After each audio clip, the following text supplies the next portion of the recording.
Bismillahirrahmanirrahim. Alhamdulillahi rabbil alamin. Wassalatu wassalamu ala ashrafil anbiya'i wal mursalin wa ala alihi wa sahbihi ajma'in. Ashhadu an la ilaha illallah wahdahu la sharika lah wa ashhadu anna Muhammadan abduhu wa rasuluhu.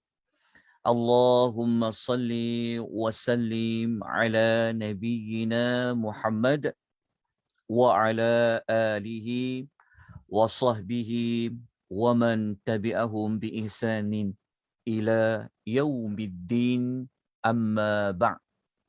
Assalamualaikum warahmatullahi wabarakatuh.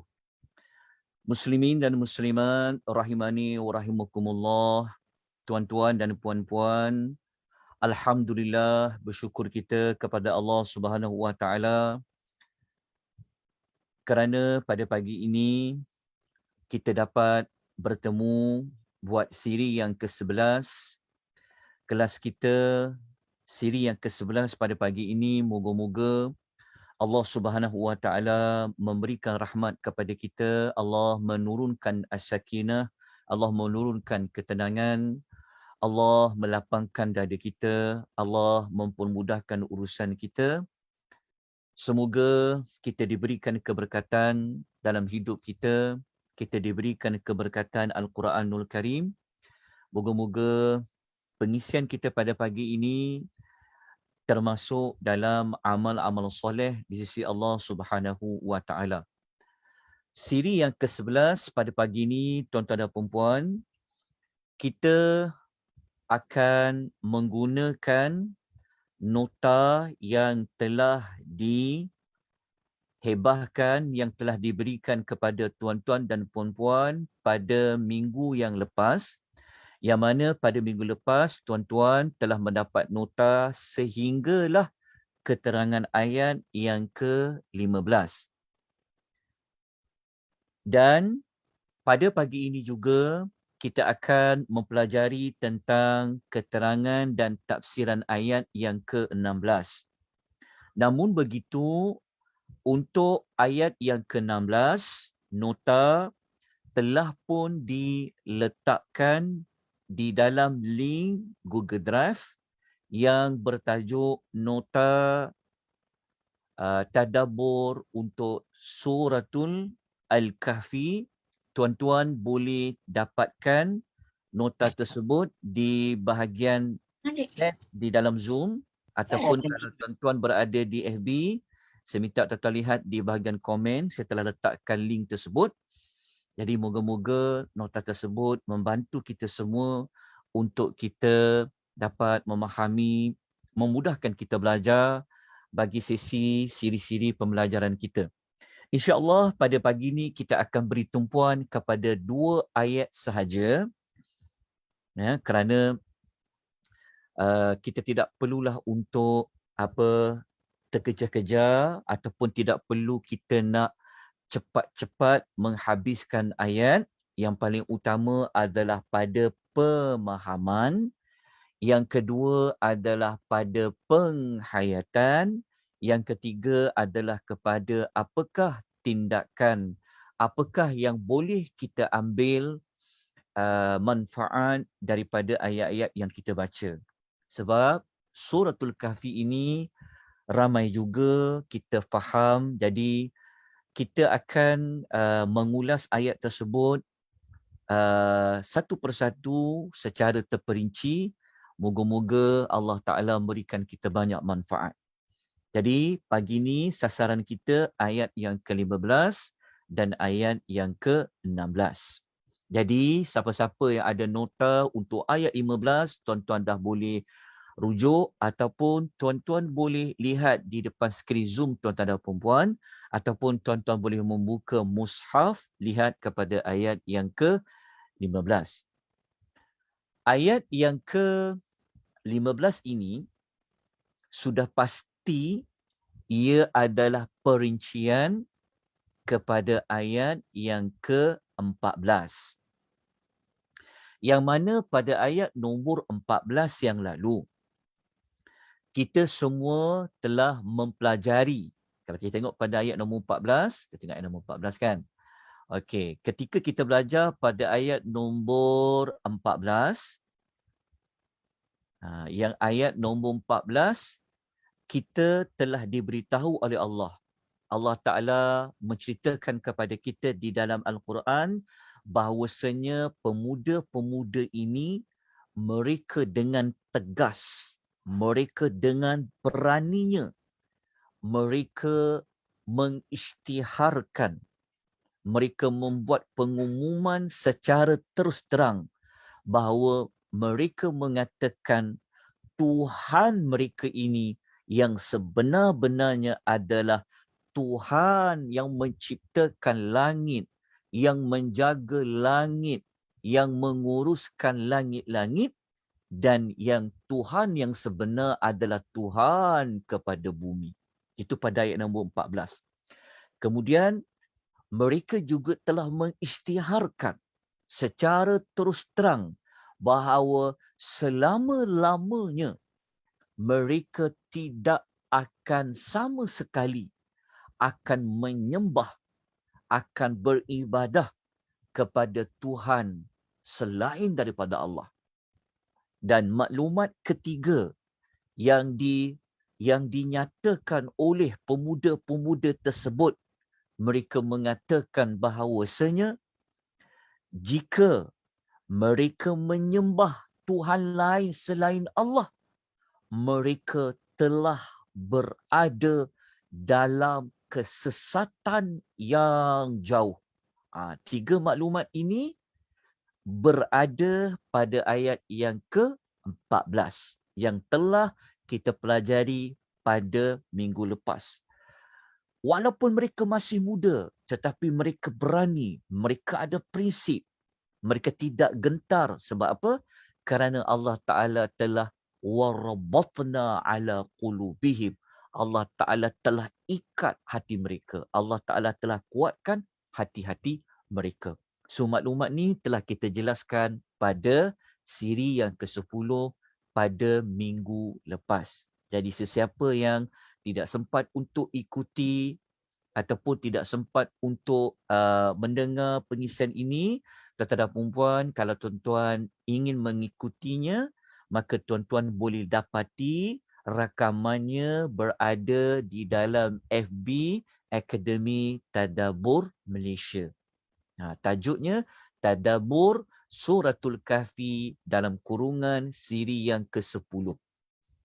Baik, kita dah faham tentang ayat 14 ni, maka pada pagi ini, mari kita sama-sama menghayati, mari sama-sama kita memahami tentang apakah keputusan ataupun apakah yang dilakukan lagi, apakah yang diperkatakan lagi oleh pemuda-pemuda tadi. Kalau yang tiga perkara tadi itu memang mereka telah menyatakan secara terang-terangan. Mereka tak bersembunyi dah. Maka pada ayat yang ke-15 ini, mereka masih lagi memperkatakan sesuatu, tetapi ayat 15 ni mereka berkata kepada siapa? Kalau ayat 14 sebelum ni, mereka memperkatakan di hadapan kan penduduk-penduduk ataupun kaum-kaum mereka.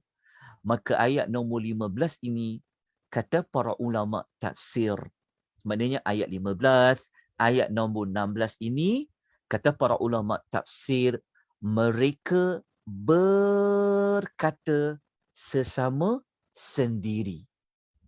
Ayat 15 ni mereka belum lagi bergerak. Mereka belum lagi nak pergi ke gua. Belum lagi. Ayat 15 ni mereka masih lagi.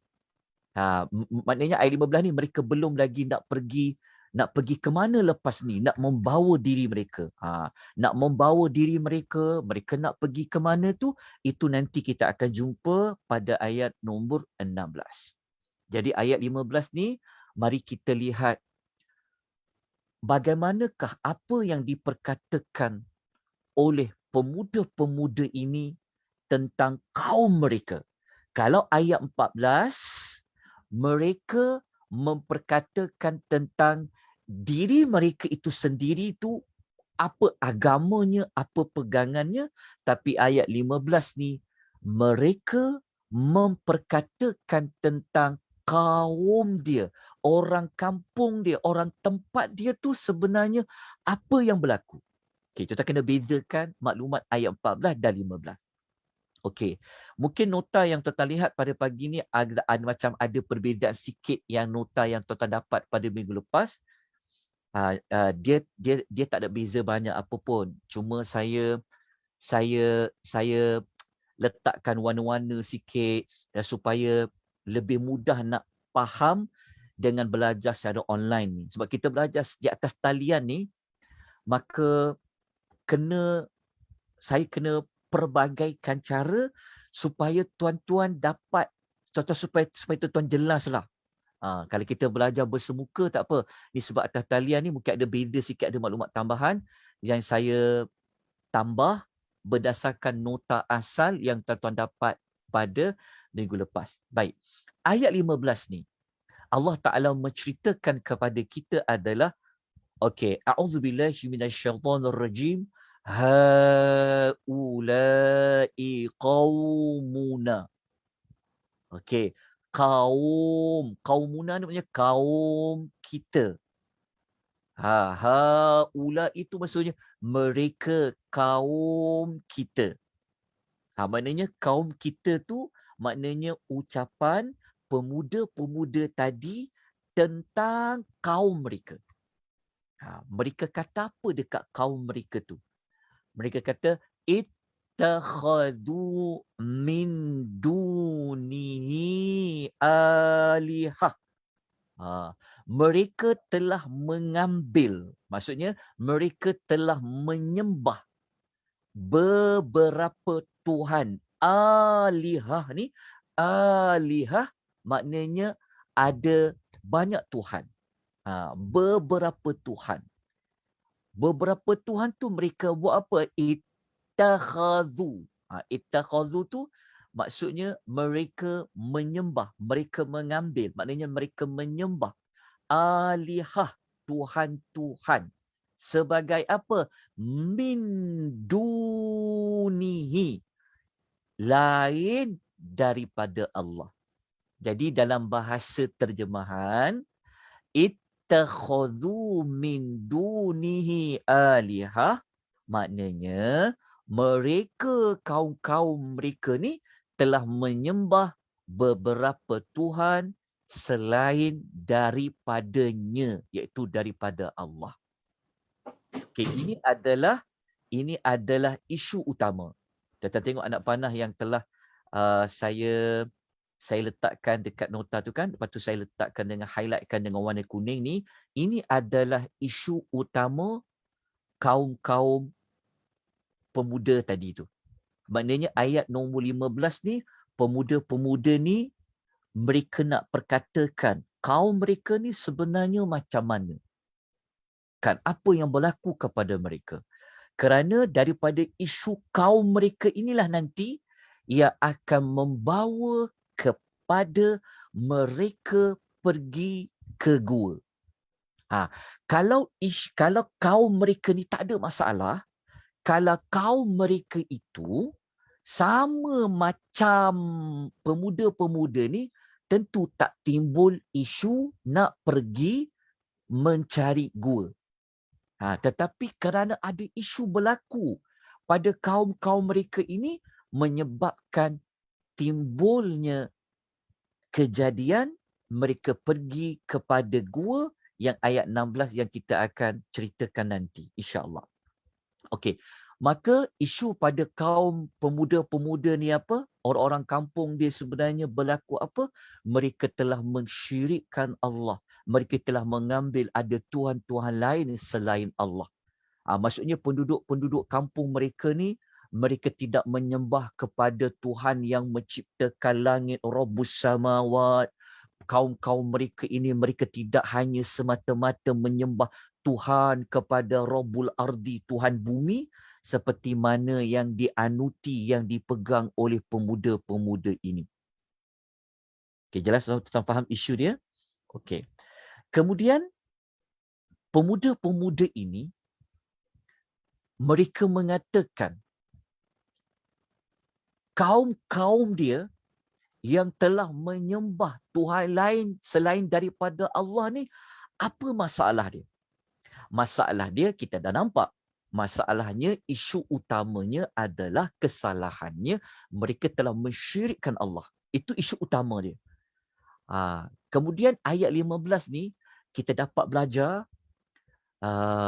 pemuda-pemuda ni sebenarnya dia bagi ilmu tahu kepada kita.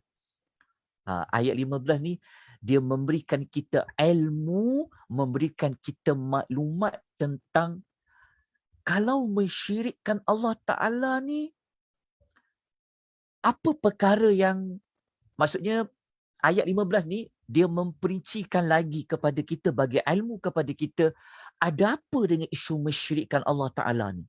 Yang pertama, kita memang sedia maklum, tidak boleh mengambil Tuhan lain selain Allah.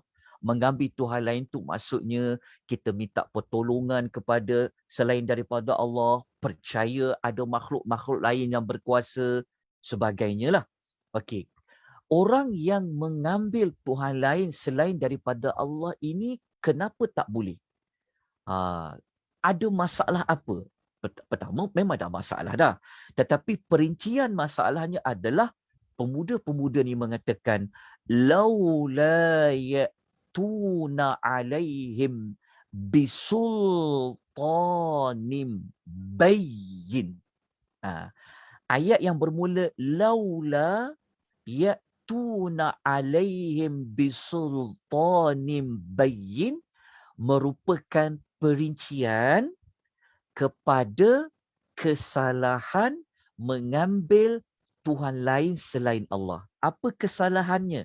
Kesalahannya adalah sepatutnya mereka tu siapa? Penduduk kaum mereka tu sepatutnya mereka boleh mengemukakan. Ya'tuna alaihim, mereka boleh mendatangkan apa? Bisultanim.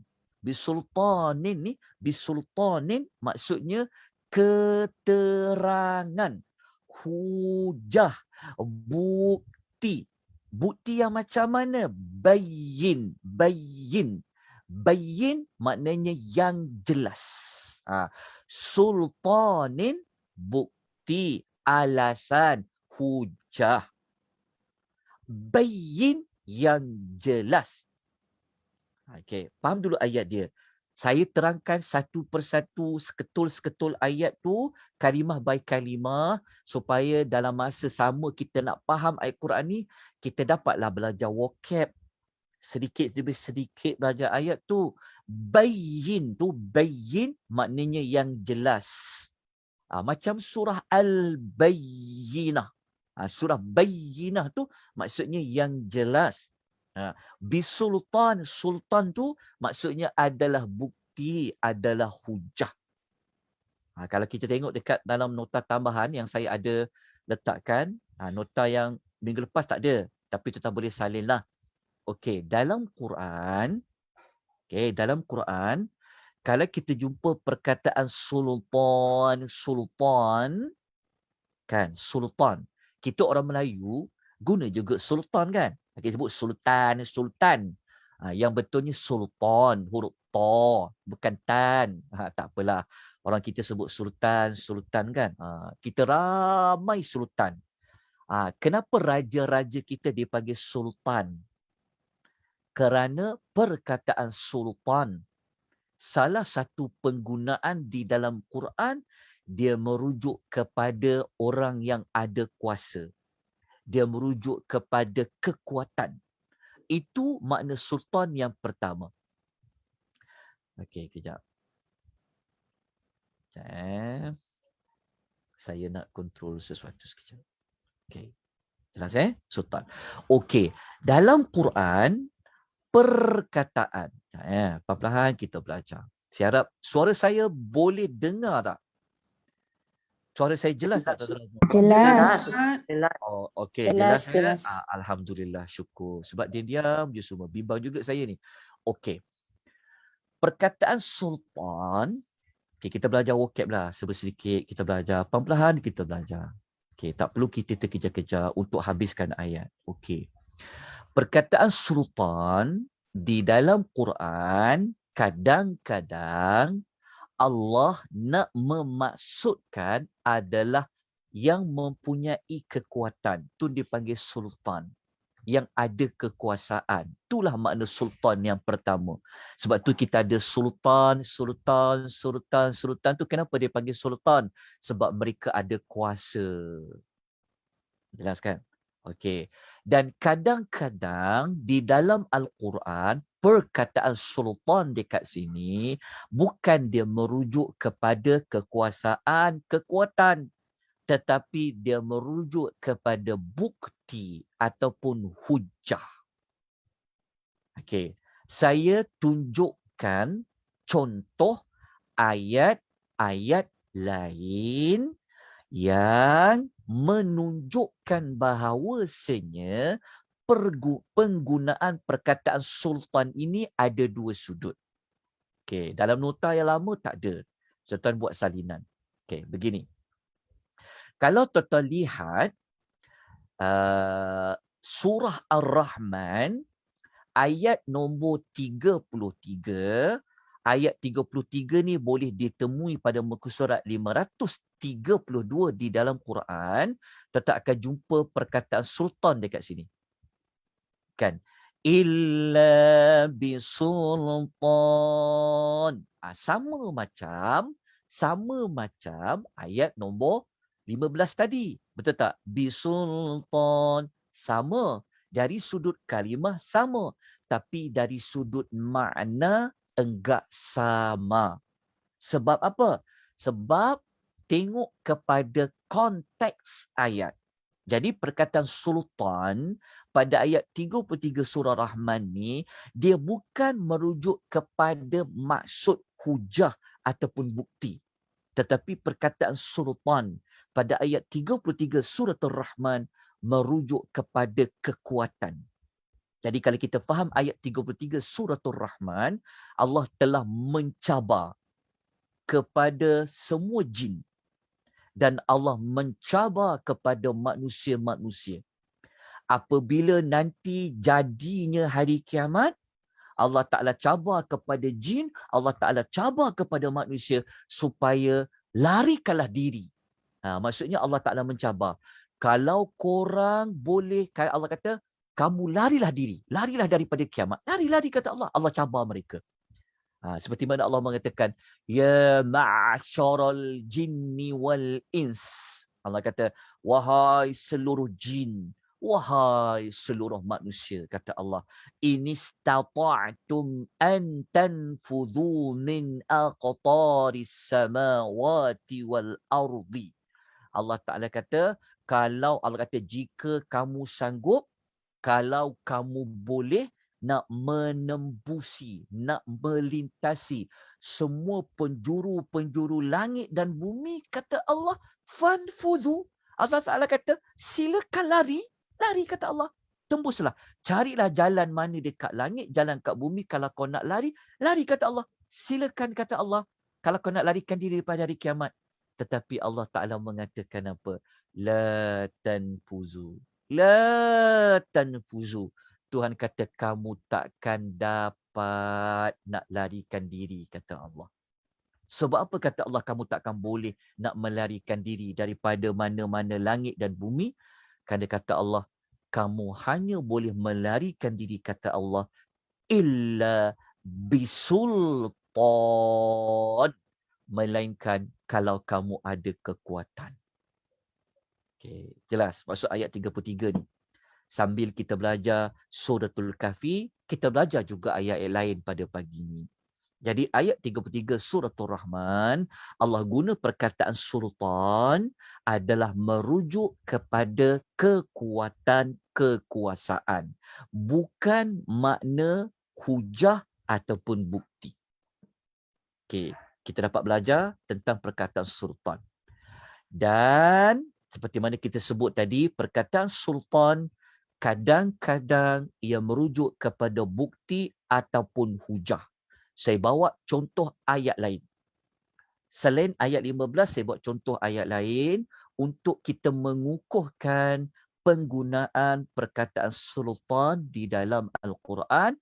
Tuan-tuan boleh rujuk dalam surah Hud ayat nombor 96, muka surat 232. Kita akan jumpa ayat 96 ini perkataan sultan. Tetapi perkataan sultan pada ayat nombor 96 ini maknanya apa? Perkataan sultan dalam ayat 96 ni jangan samakan makna dia macam ayat 23 surah Ar-Rahman. Maka ayat ni Allah Ta'ala kata, وَلَقَدْ أَرْسَلْنَا مُوسَى بِآيَاتِنَا وَسُلْطَانٍ مُبِينٍ. Jumpa perkataan sultan. Jadi Allah kata, dan sesungguhnya kami telah mengutuskan Musa dengan ayatina, ayat-ayat kami. Okay. Wasultanim. Wasultanin ni maksudnya bukti. Hujah. Bukti yang macam mana? Mubinin. Mubin tu apa? Yang jelas. Jadi sultan dekat sini maknanya apa? Sultan dekat sini maknanya bukti. Okey, jadi alhamdulillah kita dapat belajar pada pagi ini ada dua maksud apa? Sultan. Maka apabila kita patah semula pada ayat yang ke-15 ini, pemuda-pemuda tadi apabila mereka memperkatakan tentang kaum mereka yang telah menyembah Tuhan lain selain daripada Allah, mereka mengatakan sepatutnya mereka yang telah menyembah Tuhan-Tuhan lain tu, sepatutnya mereka kena kemukakan. Mereka kena bawa sultan. Mereka kena bawa satu keterangan, satu hujah, satu bukti yang menunjukkan bahawa mereka itu memang patut menyembah Tuhan lain.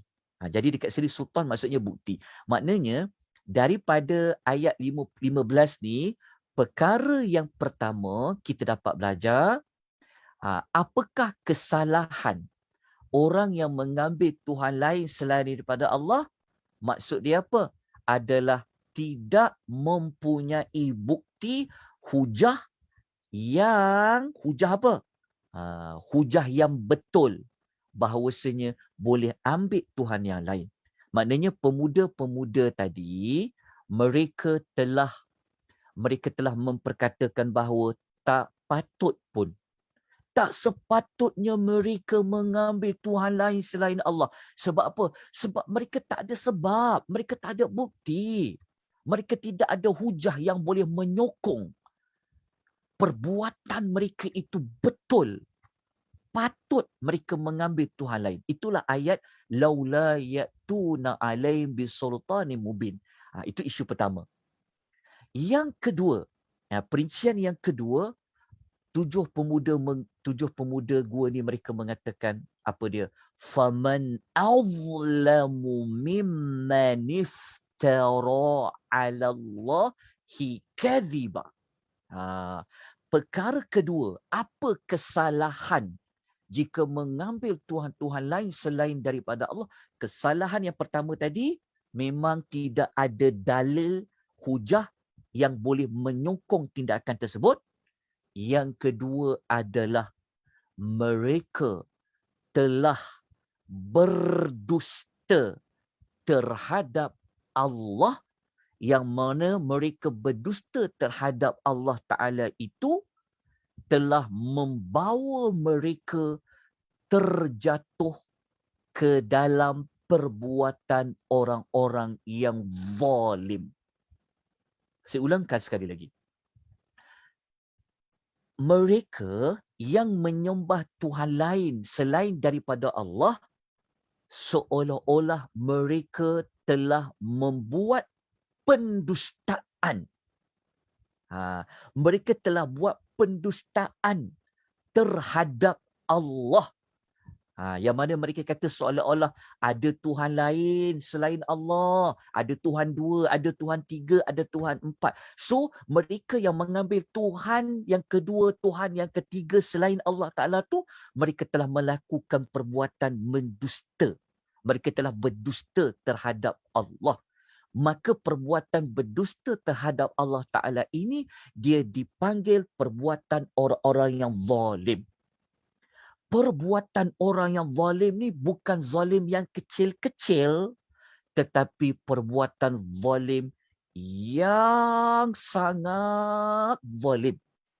Sebab itu pemuda-pemuda tadi mengatakan, faman azlamu. Dia kata tidak ada yang lebih zalim. Dia kata, tak ada yang lebih zalim. Mimman iftara. Daripada orang-orang yang berdusta kepada siapa? Allah. Kehadap Allah Subhanahu wa ta'ala. Jadi, daripada ayat nombor 15 ni, kita dapat belajar tentang kenapa dosa sangat besar.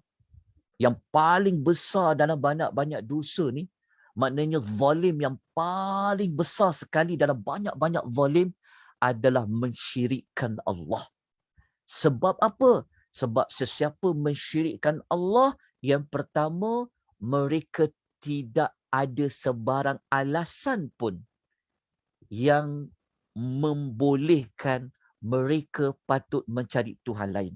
Yang kedua, mereka termasuk dalam perbuatan telah berdusta terhadap Allah Subhanahu wa ta'ala. Maka dalam banyak-banyak dosa, dalam banyak-banyak kezaliman yang paling besar apabila berdusta terhadap Allah Azza wa Jalla, cara berdusta kepada Allah Ta'ala ini, antaranya yang paling besar adalah mengambil Tuhan lain selain daripada Allah. Okay, faham tak ayat nombor 15 ni? Betapa teruknya masalah yang berlaku kepada kaum-kaum 7, kepada penghuni-penghuni gua ini, yang menyebabkan mereka kena ambil satu keputusan. Mereka nak buat apa? Keputusan itulah nanti kita akan jumpa pada ayat nombor 15. Keputusan apa nak ambil? Itu ayat nombor 16. Kita belajar dulu ayat nombor 15 untuk kita menghayati kenapa mereka pergi kepada gua tu. Bukan dia pergi pada gua tu sebab dia merajuk. Sebab apa? Sebab anaknya telah makan ikan, telur ikan tembakul kan. Bukan sebab tu. Bukan sebab tu. Tetapi kenapa mereka pergi kepada gua? Kenapa mereka nak keluar daripada orang kampung mereka? Sebab keterukan yang telah berlaku kepada kaum dia. Bukan buat dosa yang biasa-biasa, tetapi mereka telah mensyirikkan Allah. Okey, faham ayat nombor 15 ni? Okey, kita kukuhkan lagi ayat 15 ni, nak bagi lagi faham. Okey, untuk kita belajar juga dari sudut penggunaan kalimah. Okey, kita lihat di sini. Okey, yang lelaki-lelaki tadi, pemuda-pemuda tadi tu, apabila mereka mengatakan perkataan bisultanim bayin, kan, sultan, keterangan bayin jelas tadi tu, maksudnya maksud dia pemuda-pemuda tadi sebenarnya mereka maksudkan dua sudut lah. Maksudnya keterangan jelas tadi sebenarnya fungsi untuk apa? Kenapa mereka ini, kenapa perlu ada bukti yang jelas? Bukti yang jelas tu membawa makna, bukti itu digunakan untuk menunjukkan apa yang disembah itu benar-benar Tuhan. Maksudnya pemuda-pemuda ni kata orang yang menyembah Tuhan lain selain daripada Allah ni sebenarnya mereka tak ada bukti yang jelas pun. Kenapa perlu bukti itu? Bukti itu perlu untuk membuktikan Tuhan yang kau sembah itu selain Allah tu, betul ke dia tu Tuhan? Betul ke dia tu Tuhan? Lepas tu, mereka tidak ada bukti yang boleh mereka kemukakan bahawa tindakan yang mereka sembah selain daripada Allah tu adalah betul. Inilah dua makna yang terkandung kepada bukti yang jelas tadi. Bukti jelas tadi fungsi untuk apa? Fungsi untuk apa? Untuk mengemukakan bahawa memang yang kau sembah tu betul ke itu Tuhan. Yang kedua, betul ke perbuatan engkau menyembah selain daripada Allah Subhanahu wa Ta'ala. Okey, terdapat maklumat ini. Okay, kita lanjutkan lagi dengan maklumat zalim tadi. Ini kita belajarlah sikit penggunaan perkataan zalim. Sebab dalam ayat tadi, kita jumpa pemuda-pemuda ni, dia guna perkataan ini. Sekejap ya. Kita jumpa pemuda ni guna perkataan apa? Ni, dia guna perkataan faman azlamu. Jumpa perkataan faman azlamu. Azlamu kan? Perkataan zalamu. Zalamu ni zalim. Lepas tu dia kata zalim. Kita banyak jumpa Quran perkataan zalim, zalim, zalim, zalim. Kalau kita orang Melayu, zalim, zalim. Kalau betul-betul nak sebut bahasa Arab, pronunciation dia kena sebut zalim. Zalim, za. Okey, tak apalah. Okey, perkataan zalim ni kita nak belajar pada pagi ni tentang kalau Allah guna perkataan zalim dalam Quran maknanya apa? Seperti mana lelaki-lelaki ni kata zalim. Okey, apa makna zalim? Okey, kita tengok dalam nota yang saya nak paparkan ini. Contoh dah belajar pun sebelum ni. Kita kukuhkan lagi. Okey, begini. Tuan-tuan salin ya, catat. Ini memudahkan. Lepas ni kalau kita jumpa perkataan zalim dalam Quran, maksud dia apa? Okey. Kalau kita merujuk dalam kitab Mufradat. Sekejap Okey, saya tak nampak pula saya punya nota ni. Sekejap. Sekejap tuan-tuan. Laptop saya seperti hang. Sekejap. Kita nampak tak saya paparkan ni? Sekejap Assalamualaikum warahmatullahi wabarakatuh. Sekejap. Okey. Okey. Menurut Al-Gharib Al-Asfahani.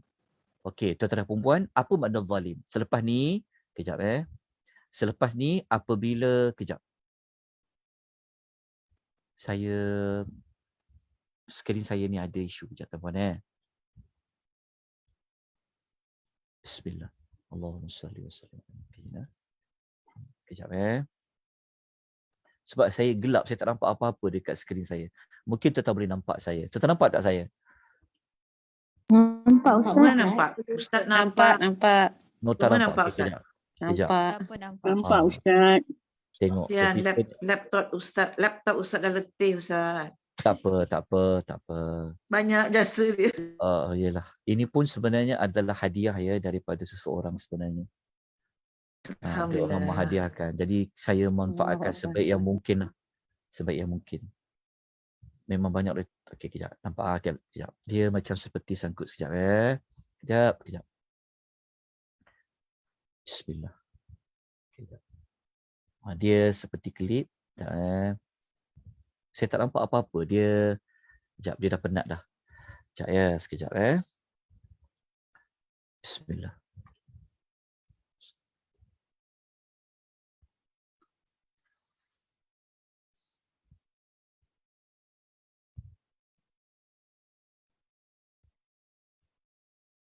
Tuan-tuan mohon maaf ada gangguan sekejap.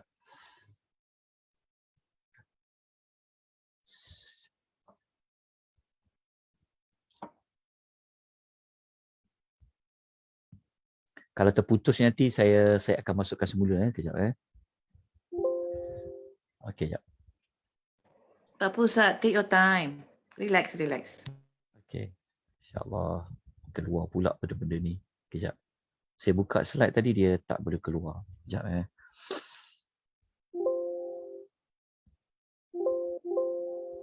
Sebab saya pun tak nampak apa-apa ni. Seperti berada di dalam gua. Masya-Allah. Kita nampak semua Ustaz. Ya ke? Sekejap Saya pun tak nampak apa-apa. Sekejap Laptop Ustaz tu panas tak? Kejap Tadi saya pun tak lantik host ni, jadi saya takut saya tertutup. Sekejap. Okay, dia dah keluar kat depan. Okay, sekejap. Okay, bismillahirrahmanirrahim. Allahumma salli. Dia dah macam kabur-kabur dah. Sekejap Sekejap. Saya nak lantik seorang jadi host sebab kalau saya putus ni, nanti orang lain boleh, orang lain dia boleh, dia boleh jaga. Sekejap. Saya lantik Kak Mazidah sekejap sebagai host, Kak. Ya. Okey, Ustaz. Saya tutup sekejap saya punya laptop ni. Sekejap. Ya, faham. Okey, Ustaz. Sekejap. Dia seperti berkelip-kelip. Sekejap. Dia dah penat sangat dah. Laptop saya ni. Sekejap. Allahumma salli wa sallim ala Nabi. Sama-sama doa semua. Kita doa. Alhamdulillah, syukur dapat anak murid. Hasbunallah wa ni'mal wakil. Hasbunallah wa ni'mal wakil. Hasbunallah wa ni'mal wakil. Okay, sekejap. Okay. Sekejap. Dia, sekejap. Saya tutup tu sekejap. Lepas tu saya buka balik sekejap. Okey, Ustaz. Dia seperti bergegar-gegar, dia keluar kejap tadi. Sekejap. Sekejap.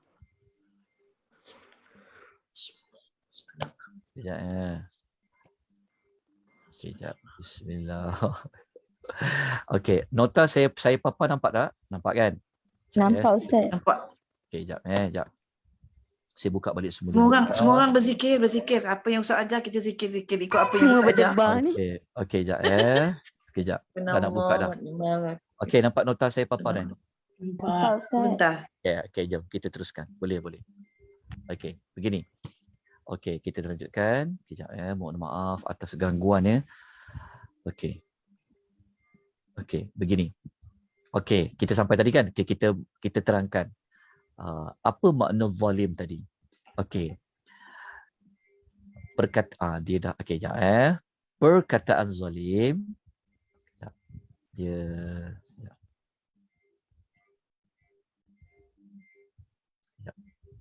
Saya tak boleh nak paparkan skrin sekejap. Saya buka semula sekejap. Okey. Nampak ya nota saya paparkan? Nampak Ustaz. Nampak. Okey. Jelas. Okey. Perkataan zalim kalau menurut bahasa dan kebanyakan para ulama. Ini yang diulas oleh Al-Gharib Al-Asfahani.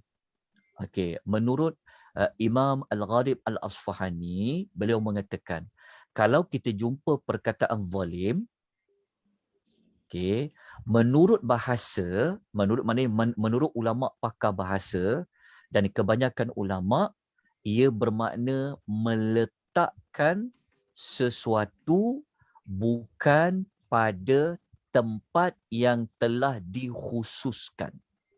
Sama ada pada mengurangi ataupun pada menambah. Okay, itu adalah pentafsiran dari sudut bahasa. Lepas ni kalau kita jumpa perkataan zalim apa? Zalim ni adalah meletakkan sesuatu, buat sesuatu bukan pada tempat yang betul, tempat yang dikhususkan. Sama ada pada menambah atau pada mengurangi. Lepas tu Al-Imam Al-Gharib Al-Asfahani mengatakan perkataan zalim itu digunakan terhadap dosa besar ataupun pada dosa-dosa yang kecil. Okay. Jadi apa yang pemuda tadi itu dia nak sebut tentang kaum dia tadi itu, maknanya dia nak kata maka tidak ada yang lebih zalim. Saya berkelip-kelip saya punya ni sekejap. Saya padam sekejap yang ni. Minta sekejap ya, just sebaik tuan-puan sekejap. Sekejap ya. Saya kena buka nota lain sekejap. Sekejap ya. Sekejap. Bismillah. Okey. Sekejap. Minta maaf ya sebab memang laptop saya ni saya selalu memang digunakan dia dah penat kot. Sepatutnya bulan Muharram ni stop kan orang berpuasa bulan Muharram ni. Okey, sekejap. Sekejap ya. Sekejap. Kami berzikir ni Ustaz. Alhamdulillah. Sekejap. Okey. Saya kena buka yang lain sekejap ya. Okey. Sekejap. Okey. Oh, masih sama. Sekejap. Masih sama. Sekejap. Saya, sekejap laptop saya ni sekejap. Dia bergegar-gegar. Saya memang tak nampak tuan-puan sekejap. Sekejap. Saya akan, saya tak tahu sama ada pada Zoom ataupun pada ni. So, saya rasa bukan pada isu Zoom tapi pada isu komputer saya sekejap. Sekejap. Saya jadikan co-host daripada Kak Mazidah kan? Okey. Saya ni sekejap. Saya keluar dulu. Saya shutdown. Saya restart balik saya punya ni sekejap. Okey. Saya leave meeting sekejap Sekejap. Ya. Okey Ustaz, tak apa Ustaz, take your time.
Okey.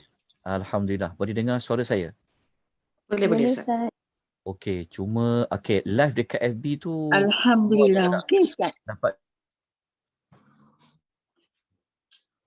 daripada mula. Kejap minta maaf tuan-puan atas kekurangan, kelemahan. Di Facebook pun okey.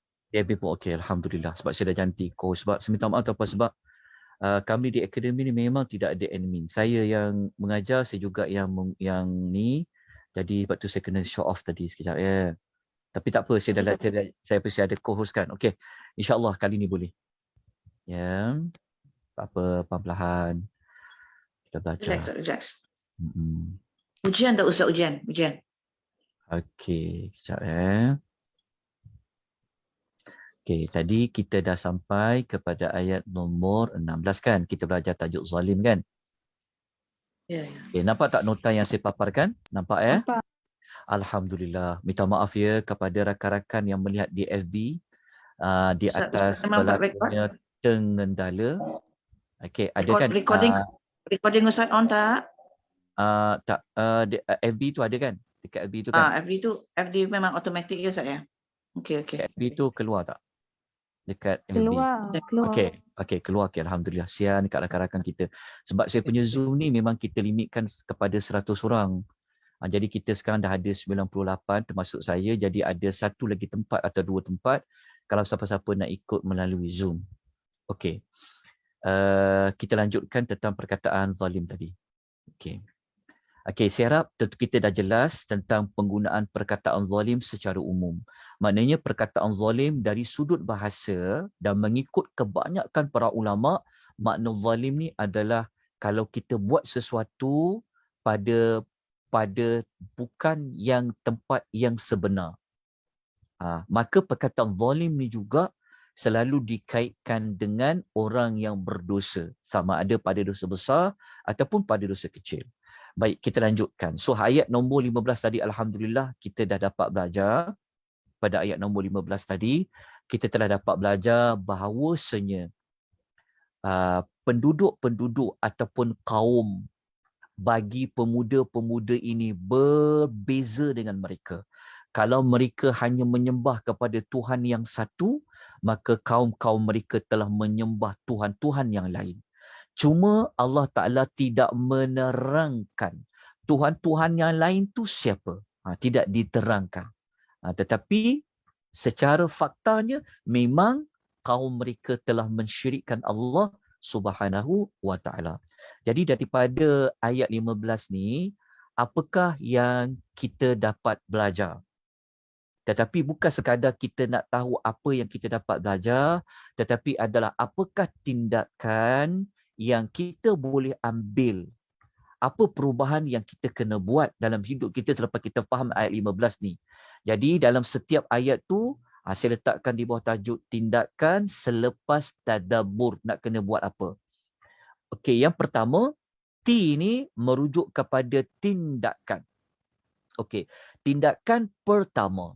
Berdasarkan ayat 15 tadi tu, kan, kita dapat belajar bahawasanya dalam perkara ibadah perlu berlandaskan kepada ilmu. Dalam kita buat dalam bab ibadat, maksudnya dalam kita nak mendekatkan diri kepada Allah, dalam nak buat pahala, dalam nak buat bentuk ibadat kepada Allah, tidak boleh buat sekadar ikut-ikut. Bukan tidak boleh buat sekadar ikut, maksudnya sebaik-baiknya kena ada ilmu, kena tahu ibadat tu. Contoh tak faham tak maksud dia? Maksud dia kena ada ilmu. Dia tak boleh buat macam kenapa awak puasa pada bulan Muharram? Entah, saya pun tak tahu. Dia tak boleh macam tu. Maksudnya dalam buat benda ibadat, kita kena ada ilmu, kita kena ada dalil, kita kena ada hujah. Sebab apa? Sebab kaum lelaki tadi tu, pemuda-pemuda ni, mereka mengambil Tuhan lain selain Allah sebenarnya tanpa ada bukti pun. Tanpa ada hujah pun yang mereka patut buat macam tu. Jadi, bagi kita, tindakan bagi kita, kita tak nak jadi macam mereka beribadat tanpa ilmu. Maka tindakan satu, dalam kita mendekatkan diri kita kepada Allah perlu berlandaskan kepada ilmu. Kalau boleh jangan ikut-ikut orang. Baca dalam maklumat, jumpa satu info, buat. Baca buku, buat. Tanpa kita tahu sebenarnya betul ke ilmu ini dan sebagainya. Bab mengikut-ikut orang ni kalau boleh jangan. Sebab kita takut kita ikut orang benda salah. Kita perlu ada ilmu. Perlu ada hujah. Okey, maka pada tindakan pertama ni, saya kemukakan dalil-dalilnya juga. Okey, kalau kita tengok dalam surah Muhammad, ayat nombor 19, muka surat 508 ayat 19 ni, ketika mana Allah Ta'ala nak sebut kepada Nabi tentang la ilaha illallah, Allah Ta'ala suruh Nabi ada ilmu dulu. Tengok dekat sini Allah Ta'ala kata apa? Fa'lam. Allah Ta'ala kata, oleh itu ketahuilah. Maknanya Allah Ta'ala suruh Nabi apa? Belajar dulu, belajar. Tentang apa? Annahu la ilaha illallah. Maksudnya pada ayat nombor 19, surah Muhammad ni, kita dapat belajar rupa-rupanya nak tahu Allah tu la ilaha illallah, kena belajar. Ketahuilah kata Allah. Ini Allah Ta'ala ajar kepada Nabi SAW. Ketahuilah. Maksudnya Allah kata, belajarlah. Dapatkanlah ilmu itu. Dapatkanlah maklumat tentang Allah tu la ilaha illallah. Okey. Kalau kita rujuk dalam dalil lain, saya kemukakan kata-kata Muaz bin Jabal radhiyallahu anhu. Muaz bin Jabal ni, dia selalu Nabi hantar dia sebagai duta. Muaz ni, kalau dia nak pergi kalau Nabi nak sampaikan dakwah luar daripada bumi Mekah, luar daripada bumi Madinah ni, maka Nabi akan lantik Muaz. Muaz ni dia sebagai duta Nabi. Muaz ni seorang yang bijak. Nabi tak akan hantar orang yang tak pandai. Maka Muaz bin Jabal radhiyallahu anhu dia kata apa? Dia kata betapa pentingnya ilmu ni. Dia kata al-ilmu imamun amal. Kata Muaz bin Jabal, dia kata ilmu ni merupakan imam kepada amal. Imam kepada amal maksudnya pemimpin kepada amal. Maksudnya kalau imam duduk kat depan, betul tak? Makmum duduk kat belakang. Jadi imam duduk kat depan tu itulah ilmu. Makmum duduk kat belakang tu itulah amal. Maknanya makmum dia akan ikut imam. Jadi sepatutnya amal yang kita nak buat seperti makmum tadi kena ikut imam. Imam di situ adalah ilmu. Jadi kalau kita nak buat satu amal, kita perlu ada ilmu kat depan kita. Contoh macam ni, kita kata bulan Muharram ni bulan yang kita digalakkan berpuasa. Jadi kita pun berpuasa. Tapi kita berpuasa tu betul ke berpuasa pada bulan Muharram tu? Contoh. Betul ke kita berpuasa pada bulan Muharram tu? Mana ilmunya? Mana sumbernya? Mana hujahnya? Mana buktinya? Jadi kita tahulah memang ada bukti pun. Ini sebagai contoh. Macam tu juga dalam bab-bab yang lain. Dalam bab buat pahala ni, dalam buat ibadat nak dekat diri pada Allah ni, kena ada ilmu, kena ada hujah dia, kena ada bukti sandaran dia. Daripada ilmu itulah baru kita beramal. Sebab tu kata Muaz bin Jabal, ilmu itu imamul amal. Lepas tu Muaz kata lagi, wal amalu tabi'uhu. Maka amal itu akan jadi pengikutnya. Kita jangan amal tu duduk dekat depan. Tapi tak ada ilmu. Tak boleh. Nanti akan bawa kepada kita. Kalau kita tak ada ilmu, kita tak tahu kita buat tu ada tak dalam hadis, ada tak dalam Islam, boleh buat ke? Sebab orang kita ni bagi dia baik saja semua boleh buat. Tak. Kena ada ilmu, kena ada sandaran dia. Sebab daripada ilmu tu yang membawa kita kepada kita buat amal. Contoh dalam hadis Nabi SAW, Nabi kata bulan Muharram ni adalah sebaik-baik puasa. Contoh kan? Contoh. Maka itu ilmu dia. Jadi kalau kita dah tahu bulan Muharram ni bulan yang bagus untuk puasa, itu ilmu dia. Maka amalnya apa? Amalnya puasalah pada bulan Muharram tu. Itu contoh dia. Jadi ilmu. Kita tak nak jadi macam kaum-kaum pemuda ni, mereka pergi beribadat kepada Allah tanpa ilmu. Memanglah salah dah. Tapi mereka dalam bab syirikkan Allah, memang tak perlu hujah apa-apa pun sebab memang tak boleh pun. Tapi dari sudut pengajaran dia, lelaki tu cakap tadi kan, mereka menyembah Tuhan selain Allah ni tak ada hujah pun. Jadi kita sendiri pun apabila belajar faham ayat ni dalam beribadat, perlu berlandaskan kepada ilmu di depannya. Untuk kuatkan lagi maklumat ni, saya kemukakan kata-kata Al-Imam Al-Bukhari. Imam Bukhari, ketika mana dia dalam Sahih Bukhari, dia ada tulis satu bab. Dia tulis bab apa tahu? Bab al-ilm qabla al-qawli wal-amal. Imam Bukhari dalam satu bab tu dia tulis bab ilmu itu sebelum berkata-kata, sebelum buat sesuatu. Maknanya Imam Bukhari nak kata pada kita, sebelum kita bercakap, sebelum kita buat sesuatu tindakan, ada ilmu tu. Itu yang kita dengar lagu, kita dengar perkataan, cakap siang pandang-pandang. Maksudnya sebelum kita bercakap, cakap tu boleh tak? Cakap tu pahala tak? Maksudnya ada ilmu lah. Ilmu dalam berkata-kata, dalam buat tindakan. Jadi ini adalah pengajaran yang pertama yang dapat kita belajar pada tindakan nombor 1. Okey, tindakan nombor 2 sama jugalah macam dalil sama tadi. Iaitu tindakan yang kedua, kita tidak boleh memperkatakan apa-apa tentang Allah tanpa ilmu. Maksud dia, ingat tak tadi, lelaki tu cakap apa, pemuda tu cakap apa? Kaum mereka ni telah buat pendustaan, telah berdusta kepada Allah, Betul tak? Maknanya mereka reka perbuatan yang Allah Ta'ala tak setuju, Allah Ta'ala tak kata tak boleh buat. Mereka reka. Jadi mereka telah berdusta kepada Allah.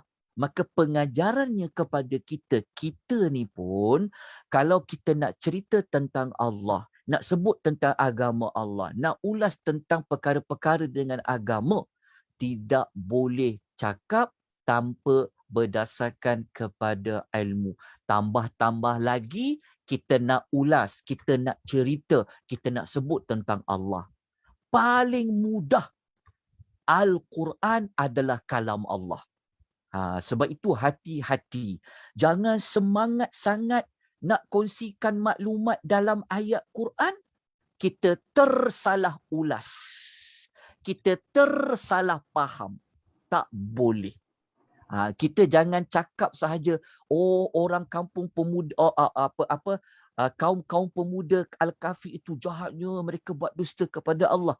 Tetapi kita tidak sedar dalam hidup kita ni kadang-kadang kita ulas ayat Quran salah, kita nak sebut tentang Allah tu tak betul, tak boleh. Sebab apa? Sebab kalau kita kata sesuatu tentang Allah, kita benda yang tak benar, kita termasuk orang yang telah melakukan kezaliman yang paling besar. Sebab apa? Sebab lelaki tadi tu kata, dia kata, "Faman azlamu mimman iftara 'ala Allahi kadhiba." Maka tidak ada yang lebih zalim daripada orang-orang yang berdusta terhadap Allah. Sebab tu hati-hati. Hati-hati kalau nak cakap, kalau nak sebut, kalau nak ulas tentang Allah Subhanahu wa ta'ala. Hati-hati. Dan kadang-kadang kita dapati memang ada. Dia semangat, dia nak kongsikan ayat Quran pada orang. Dia semangat nak kongsikan satu isu agama pada orang. Tapi Allah tak kata macam tu, dia kata macam tu. Dengan secara tidak sengaja, itu kita takut kita telah menipu Allah. Kita jual nama Allah, guna nama Allah. Sedangkan Allah cakap seperti A, kita ulas seperti B. Maka sangat bahaya. Jangan dan hati-hati. Ini tindakan yang kita nak belajar daripada ayat nombor 15. Sebab tu kita belajar tadabbur ni nak ada tindakan. Okey, dalil dia telah saya sebutkan tadi.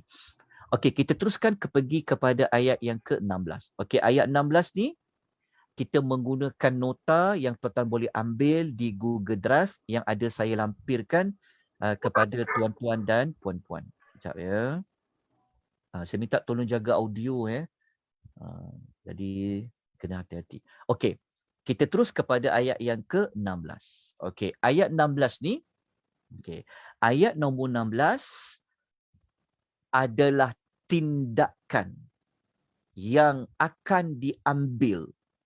Maksudnya tindakan yang telah diambil oleh pemuda-pemuda tadi setelah dia mendapati penduduk-penduduknya ataupun kaum dia telah berada di dalam kesesatan, dalam berada kesyirikan, hanya mereka sahaja yang berbeza.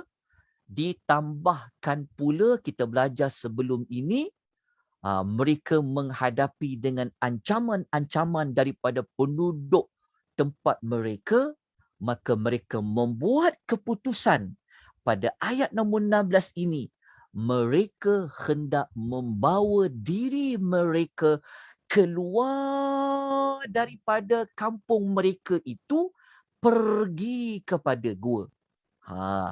Membawa diri keluar daripada kaum-kaum mereka tadi, Quran memanggilnya dengan istilah uzlah. Uzlah. Perkataan uzlah tu Allah sebut pada ayat nombor 16. Wa izi'tazal, wa izi'tazal, tazal, uzlah. Itulah perkataan uzlah. Wa izi'tazaltumuhum. Itulah perkataan yang uzlah. Dalam bahasa kita, mengasingkan diri, membawa diri keluar daripada orang ramai, mengasingkan diri. Itulah uzlah. Jadi ayat nombor 16 ini, ia adalah setelah ayat nombor 15 dan 14 telah kita baca sebelum ni. Maknanya mereka mengasingkan diri tu sebab apa? Sebab kita dah sebut pada ayat 14, ayat 15 dan ayat nombor 14 tadi. Okey, isunya adalah pada ayat nombor 16 ni, okey, siapakah yang memberikan idea bahawa solusinya, tindakan nak buat, kena pergi kepada gua. Sebab tu ayatnya kita baca dulu ayat dia. Wa iz'tazaltumuhum wa ma ya'buduna illallah fa'wu ilal kahfi. Dan oleh kerana kamu telah mengasingkan diri dari mereka dan kamu itu mengasingkan diri daripada apa yang mereka sembah yang lain daripada Allah. Dekat ayat ni, dia ada dua bentuk pengasingan. Pengasingan yang pertama berbentuk perbuatan. Perbuatan tu dari sudut mereka tak sama macam kebanyakan kaum mereka. Itu maksud pengasingan yang pertama. Pengasingan yang kedua nak dimaksudkan di sini adalah bawa batang tubuh tu, bawa diri tu sendiri keluar daripada tempat tu. Itu pengasingan yang kedua. Pengasingan yang pertama, uzlah yang pertama adalah dia boleh bawa dua makna. Salah satu makna, mungkin kita tak keluar daripada kampung kita tu. Kan teruk macam mana kampung tu, kita duduk lagi kat dalam tu. Tapi kita tak ikut perangai orang dalam kampung tu. Itu uzlah juga. Tetapi yang lelaki-lelaki ni, dia bukan sekadar dia tidak ikut, tidak berpegang, tidak mempunyai i'tiqad sama macam kaum mereka, tetapi dia juga telah membawa batang tubuh mereka keluar daripada kaum mereka. Ni pada ayat dia. Tetapi mereka nak bawa diri mereka ni nak ke mana? Nak bawa diri mereka nak ke mana? Maka ada ayat kata fa'u ilal kahfi. Maka pergilah, bawa diri tadi, nak asingkan diri tadi, pergi ke mana? Pergilah kamu ke gua itu. Okey, dapatkan dulu maklumat ni sekejap Okey, jelas Faham ayat ni? Okey. Isunya sekarang, kalau kita baca ayat ni kan, siapa yang cadangkan, kan ada perkataan fa'u ilal kahfi, maka pergilah kamu ke gua itu. Isunya adalah siapa yang suruh pergi ke gua tu. Okey, tengok dalam nota tu. Okey. Maknanya di sini Al-Quran ayat nombor berapa ni? Ayat nombor 16 ni terang-terang Quran cakap mereka tahu nak pergi mana. Sebab tu salah kalau kita kata sebenarnya mereka tak tahu nak ke mana. Tiba-tiba sampai dekat gua tu. Itu adalah ulasan yang salah. Sebab apa? Sebab ayat ni sebut mereka nak pergi ke gua. Maknanya mereka tahu mereka nak bawa diri ni ke mana. Macam mana cara nak asingkan diri tu, nak uzlah. Quran cakap pergi ke gua itu. Cuma siapa yang mencadangkan supaya pergi ke gua itu untuk mengasingkan diri itu? Okey. Kalau tuan-tuan tengok nota yang saya paparkan, perkataan fa'u ilal kahfi, maka pergilah kamu ke gua itu. Sebab apa nak pergi ke gua tu? Sebab kita dah buat keputusan nak mengasingkan diri. So cara nak mengasingkan diri macam mana caranya? Tidak lain tidak bukan, kita kena bawa diri itu pergi tempat lain. Nak pergi ke mana? Mereka bukan tak tahu nak pergi mana. Mereka tahu sebab Quran sebut mereka nak pergi kepada gua. Sebab tu saya kadang-kadang kita mendengar orang mengulas surah Al-Kahfi ni, dia cakap pemuda tu tak tahu nak ke mana-mana. Allah yang bawa mereka. Ini satu pentafsiran yang sebenarnya salah. Quran cakap nak pergi gua tu. Cuma isunya adalah siapa yang suruh mereka pergi ke gua tu? Nak pergi gua mana? Jadi saya ulas. Tapi ayat ni cakap memang ada cadangan kata maka pergilah ke gua tu. Okey, saya akan ulas selepas ini. Gua tu kat mana dan kenapa pilih gua? Itu sekejap lagi kita akan ulas. Kejap lagi kita akan ulas. Tapi sekarang ni kita mendapati terang-terang ayat ni sebut memang mereka tahu nak pergi mana, nak pergi gua. Okey. Jadi siapa yang cadangkan perkataan fa'wu ilal kahfi, pergilah kepada gua tu? Maka kata Al-Imam Tabari, Ini saya ambil ulasan Al-Imam At-Tabari. Al-Imam At-Tabari mengatakan cadangan itu diucapkan, dicadangkan sebahagian mereka kepada sebahagian yang lain. Maksudnya dalam ramai-ramai pemuda tadi itu ada di kalangan mereka mengatakan keputusannya, solusinya kalau kita tak nak sama-sama berada macam penduduk kaum kita ni kan, yang telah buat dusta kepada Allah, yang tak ada bukti pun mereka ini layak untuk menyembah selain Allah. So kita nak buat keputusan apa? Keputusannya sekarang. Maka ada sebahagian daripada mereka mengatakan, fa'wu ilal kahfi. Jom, pergilah kita kepada gua itu. Kamu tu maksudnya dalam bahasa mereka bercakap. Kan, nak pergi kepada gua tersebut. Okey, jelas dekat sini. Ia adalah cadangan daripada dalam ramai-ramai itu, kata At-Tabari, itu cadangannya. Maknanya mereka tahu tak nak pergi ke mana? Mereka tahu. Nak pergi mana? Nak pergi gua. Mereka tahu spesifik nak pergi mana? Pergi gua. Jelas kat situ. Okey, cuma gua yang mereka nak pergi ni, mereka dah tahu ke mana satu gua dia? Baru kita tengok ulasan yang kedua. Okey, ini ulasan dia. Adalah nota yang saya telah letakkan di Google Drive. Jumpa dan nota ya. Okey, kat sini. Okey. Kita ulas pula tentang perkataan gua tu. Okey, perlahan-lahan kita belajar. Okey. Ayat tadi, fa'wu ilal kahfi, maka pergilah kamu ke gua itu.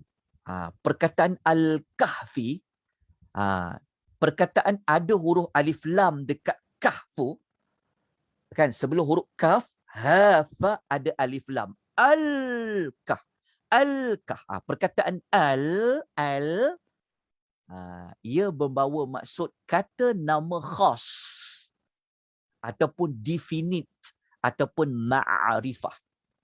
Kalau kita belajar bahasa Arab, perkataan al-kahfu tu, sebab dia ada al-kah tu, alif lam tu, dia dinamakan sebagai, gua itu dikata sebagai kata nama khas yang disebut juga sebagai definite ataupun sebagai ma'rifah. Okey, ma'rifah. Okey. Apabila dia ma'rifah, dia definite kan. Kalau kita belajar, kalau dia kata nama khas ada al, dia merujuk kepada spesifik. Spesifik. Dia spesifik. Dia bukan umum. Itu yang para ulama tafsir mereka mencari jawapan. Adakah 7 pemuda ni tahu gua mana satu? Sebab ada al kat situ. Al tu maksudnya spesifik gua tu. Jadi kat sini para ulama ulas. Okey, pendapat maksudnya ada 2 pentafsiran. Maksudnya ada 2 sudut kita boleh baca. Gua yang mereka yang sebahagian tadi cadangkan kepada sebahagian lain, kita nak buat apa? Kita pergilah kepada gua itu kerana ada al dekat situ, alif lam kat situ. Maka para ulama mengatakan makna yang pertama, mungkin gua yang mereka nak pergi tu gua yang mereka dah tahu. Gua yang tertentu. Gua yang mereka tahu dah nak pergi gua mana. Itu maksud pertama. Okey, dapat dulu maklumat ni. Kerana ada al, sebab al tu kata nama am. Kata nama khas, definite ataupun ma'rifah.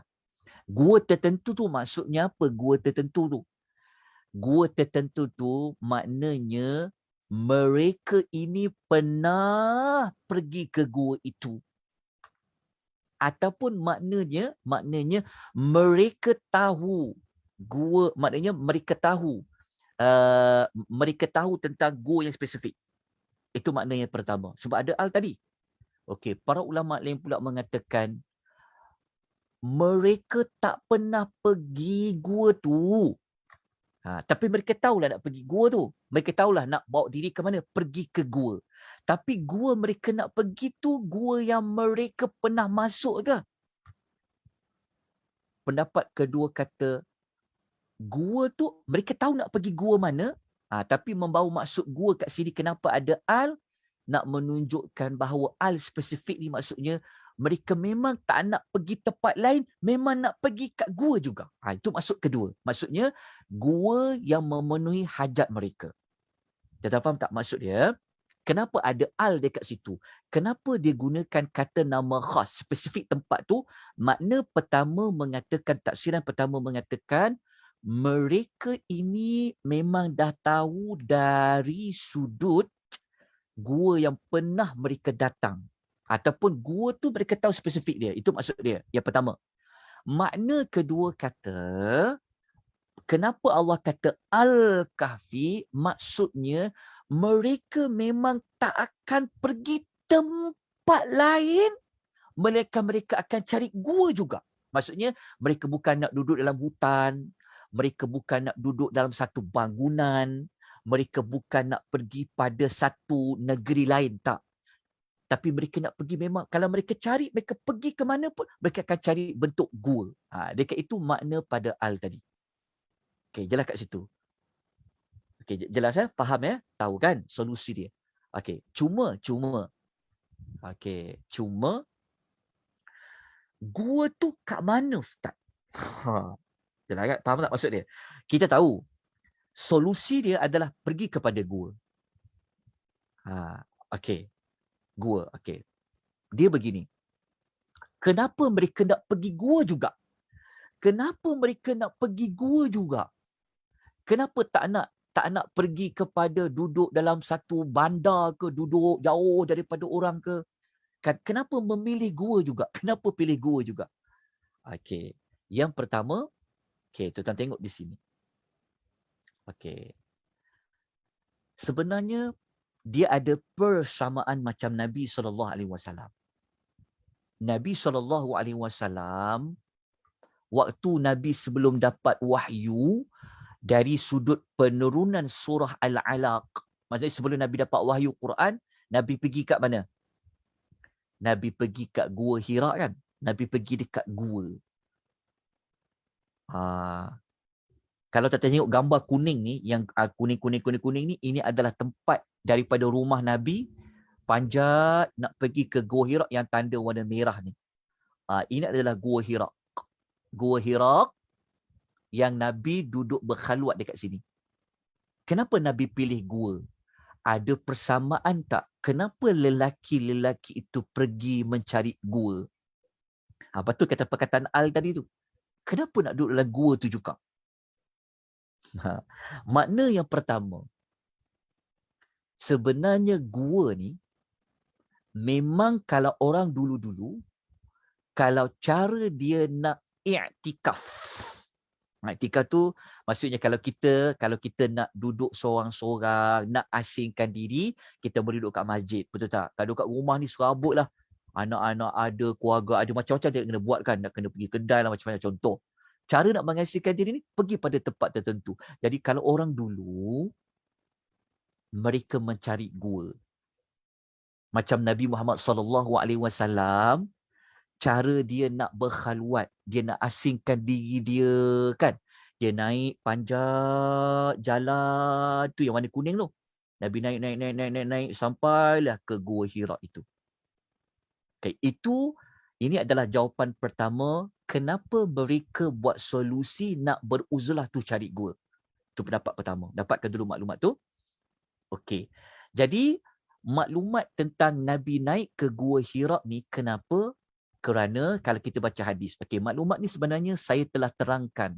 Siapa-siapa yang ikut tadabbur surah Al-Alaq, dia jumpa dah maklumat ni. Yang kita buat pada hari Khamis, setiap Khamis petang. Kita tinggal satu lagi siri surah Al-Alaq. Okey, kalau kita belajar dalam hadis Nabi ni, riwayat Bukhari ni. Ni riwayat Bukhari, nombor hadis 4671 ataupun riwayat Muslim nombor 160. Sebenarnya, Nabi SAW pun pernah pergi ke Gua Hira. Kenapa Nabi kena panjat tinggi, jauh nak pergi ke Gua Hira tu? Okay, kalau kita baca hadis, mula-mula Nabi ni dia bermimpi. Nabi mimpi mendapat cahaya yang sangat terang dalam tidur dia. Nabi ni sebenarnya wahyu pertama dia adalah bentuk mimpi. Daripada Nabi dapat satu mimpi yang benar ni, hati Nabi ni dia rasa macam dia tertarik untuk dia buat khalwat. Al-khala tu maksudnya dia nak menyendiri. Nabi nak bawa Nabi tak nak, maksudnya Nabi nak cari tempat sunyi, dia nak menyendiri.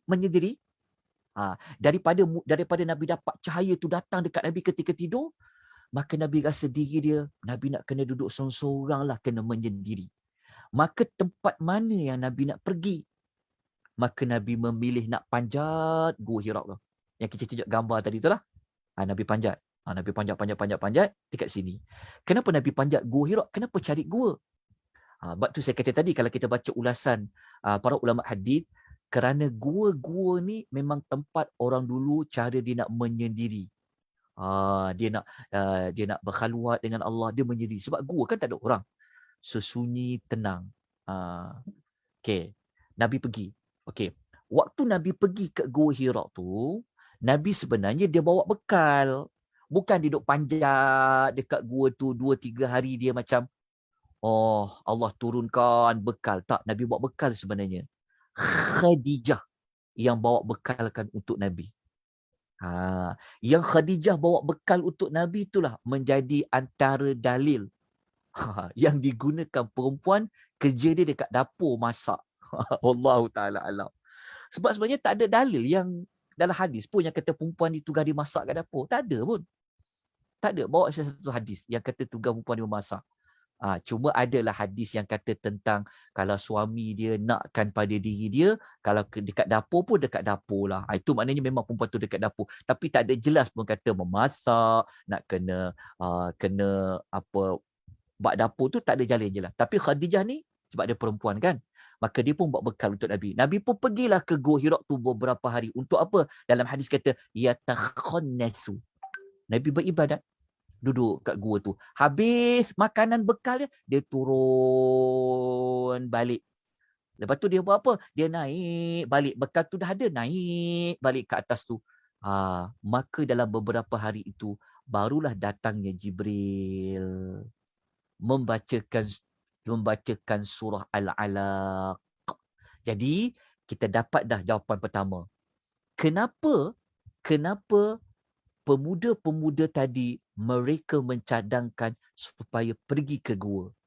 Ada persamaan dari sudut untuk mengasingkan diri tadi. Satu isu. Dalil lain, kenapa cari ke gua tu? Kita boleh ambil kisah Nabi juga. Kita ambil kisah ni gua apa? Ni Gua Thur. Dalam sejarah hidup Nabi, Nabi pernah masuk beberapa gua lah. Antaranya Gua Hira. Masa Gua Hira tu Nabi belum jadi Nabi lagi. Tetapi kita juga belajar sejarah. Maklumat ni sebenarnya saya dah paparkan pada siri yang ke-8 dulu. Tapi saya ulang balik semula lah. Okay, ni Gua Thur. Gua Thur Nabi buat apa dekat sini? Kita sedia maklum, dekat Gua Thur ini, Nabi menyorok dengan Abu Bakar Siddiq radhiyallahu anhu semasa mereka nak membawa diri pergi ke bumi Madinah. Kan Nabi singgah gua. Kenapa Nabi nak singgah ke dalam gua? Sebab kita sedia maklum. Kita dapat jawapan. Kenapa Nabi pilih gua? Kenapa pemuda-pemuda tu mereka nak cari gua? Sudut yang kedua, sama macam Nabi SAW mencari gua. Sebab apa? Sebab gua ni memang merupakan tempat untuk dijadikan tempat perlindungan. Nak melindungi diri adalah di dalam gua. Macam Nabi buat dengan Abu Bakar Siddiq radhiyallahu anhu. Nak tahu Nabi berada dalam gua situasi yang bagaimana?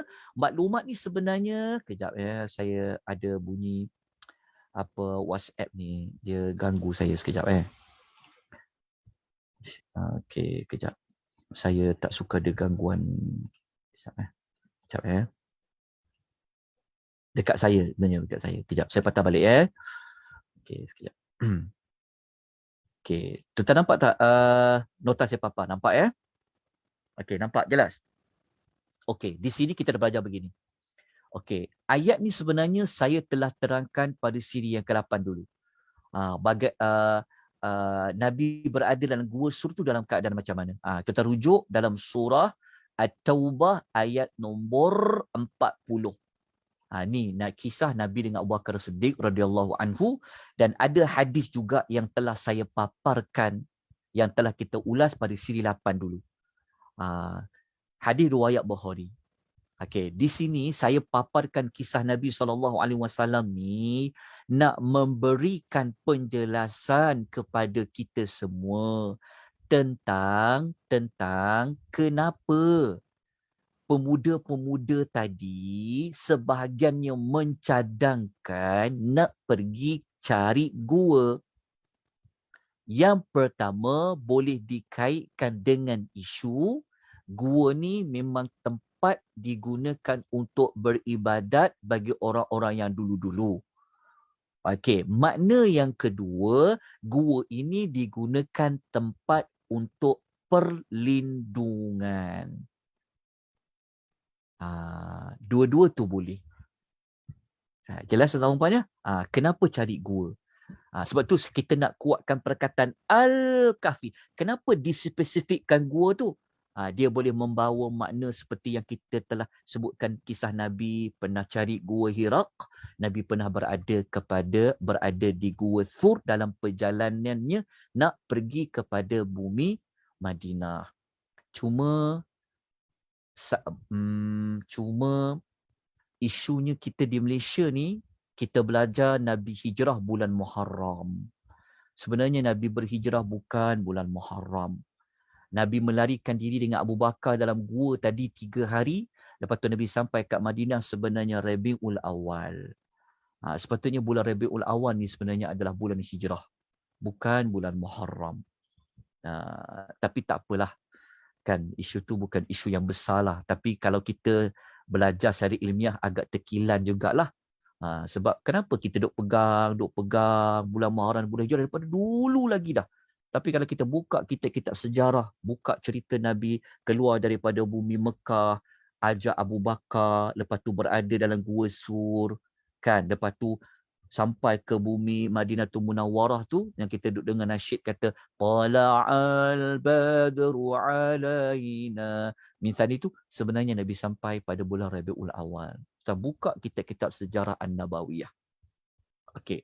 Tapi kita dah dapat jawapan kenapa memilih gua tadi. Dah dapat jawapan. Oh, rupa-rupanya Nabi SAW pun pernah memilih gua. Okey. Sekarang kita nak ulas lagi pada ayat ni. Ketika mana mereka dah pergi kepada gua tu, kan, mereka mencadangkan pergi ke dalam gua tu, lepas tu apabila sampai dekat gua tu nanti, kalau kita nak pergi ke gua tu nak kena buat apa? Okey, kalau kita baca ayat ni sebenarnya dia seperti menjadi kepada permulaan ayat yang sebelum ni, yang mereka pernah baca doa minta rahmat tu. Okey, saya tunjukkan pada tuan perempuan. Kenapa ada pengulangan? Sebelum ni kita dah jumpa dah ayat yang kata mereka pergi gua, mereka baca doa, kan? Tiba-tiba ayat 16 ni ada sekali lagi. Kita tengok bezanya kat mana. Okey. Kalau ayat nombor 16 ni, sebenarnya kalau kita pergi dekat ayat 16 ni, ayat 16 ni mereka tak sampai lagi kepada gua tu. Ini cuma cadangan untuk mereka pergi kepada gua tu. Kenapa nak cari gua telah kita sebutkan tadi. Tetapi mereka kata, kalau kita pergi gua tadi, kenapa kita nak cari gua tu? Maka mereka mengatakan, yanshur lakum rabbukum min rahmati. Ini yang pertama. Maksudnya, solusinya kita memang kena pergi gua tu. Okey. Kalau kita pergi ke gua tadi itu, moga-moga kalau kita berada di gua itu, apa dia? Yanshur lakum rabbukum min rahmati. Supaya Rabb kamu melimpahkan. Perkataan yang syur ni, nanti saya akan terangkan lepas pada pengajaran dia. Yang syur ini melimpahkan. Dia macam nak menunjukkan rahmat Tuhan ni. Oh, sampai terlimpah, sampai melimpah. Dekat situ. Nanti kita akan ulas perkataan yang syur. Melimpahkan. Melimpahkan apa dari Allah? Daripada rahmatnya. Okey, lepas tu yang kedua, kalau kita ambil tindakan kita pergi ke gua tu, moga-moga apa? Wa yuhayyi lakum min amrikum mirfaqa, dan Allah Ta'ala akan, wa yuhayyi ni sebenarnya macam Allah memberikan kemudahan. Allah memudahkan. Allah menjadikan dalam bentuk kemudahan apa? Untuk mereka apa? Mirfaqa. Sesuatu yang bermanfaat. Maksudnya ada dua perkara yang pemuda-pemuda ni mereka pilih gua tu kita dah tahu dah tadi.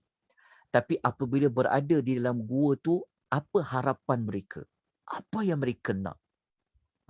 Mereka mengharapkan moga-moga kita berada, kita memilih untuk bawa diri kita, jaga agama kita, jaga iman kita, pergi kepada gua tadi tu. Mereka minta dua perkara lah, supaya Allah Ta'ala melimpahkan rahmatnya itu kepada kita, dan juga Allah berikan kita kemudahan-kemudahan, macam-macam Allah Ta'ala boleh tolong kita. Mirfaqa, iaitu bantuan ataupun sesuatu yang memberikan manfaat. Okay, itu ayat nombor 16. Kan? Sebenarnya ayat macam 16 ni kita dah jumpa dah. Waktu kita baca dekat singkatan dia. Dia macam ni. Kenapa ada pengulangan dia? Kalau kita baca ayat mula-mula dulu kan. Kita tunjukkan ya. Okey. Ayat ni, dia ada ayat sebelum ni. Ayat nombor, ayat nombor 12 tak silap saya. Ayat nombor 13, ayat nombor 11 kot. Kita tengok. Ayat nombor 10. Maafkan saya, ayat nombor 10. Kita tengok ayat nombor 10 ya. Sekejap.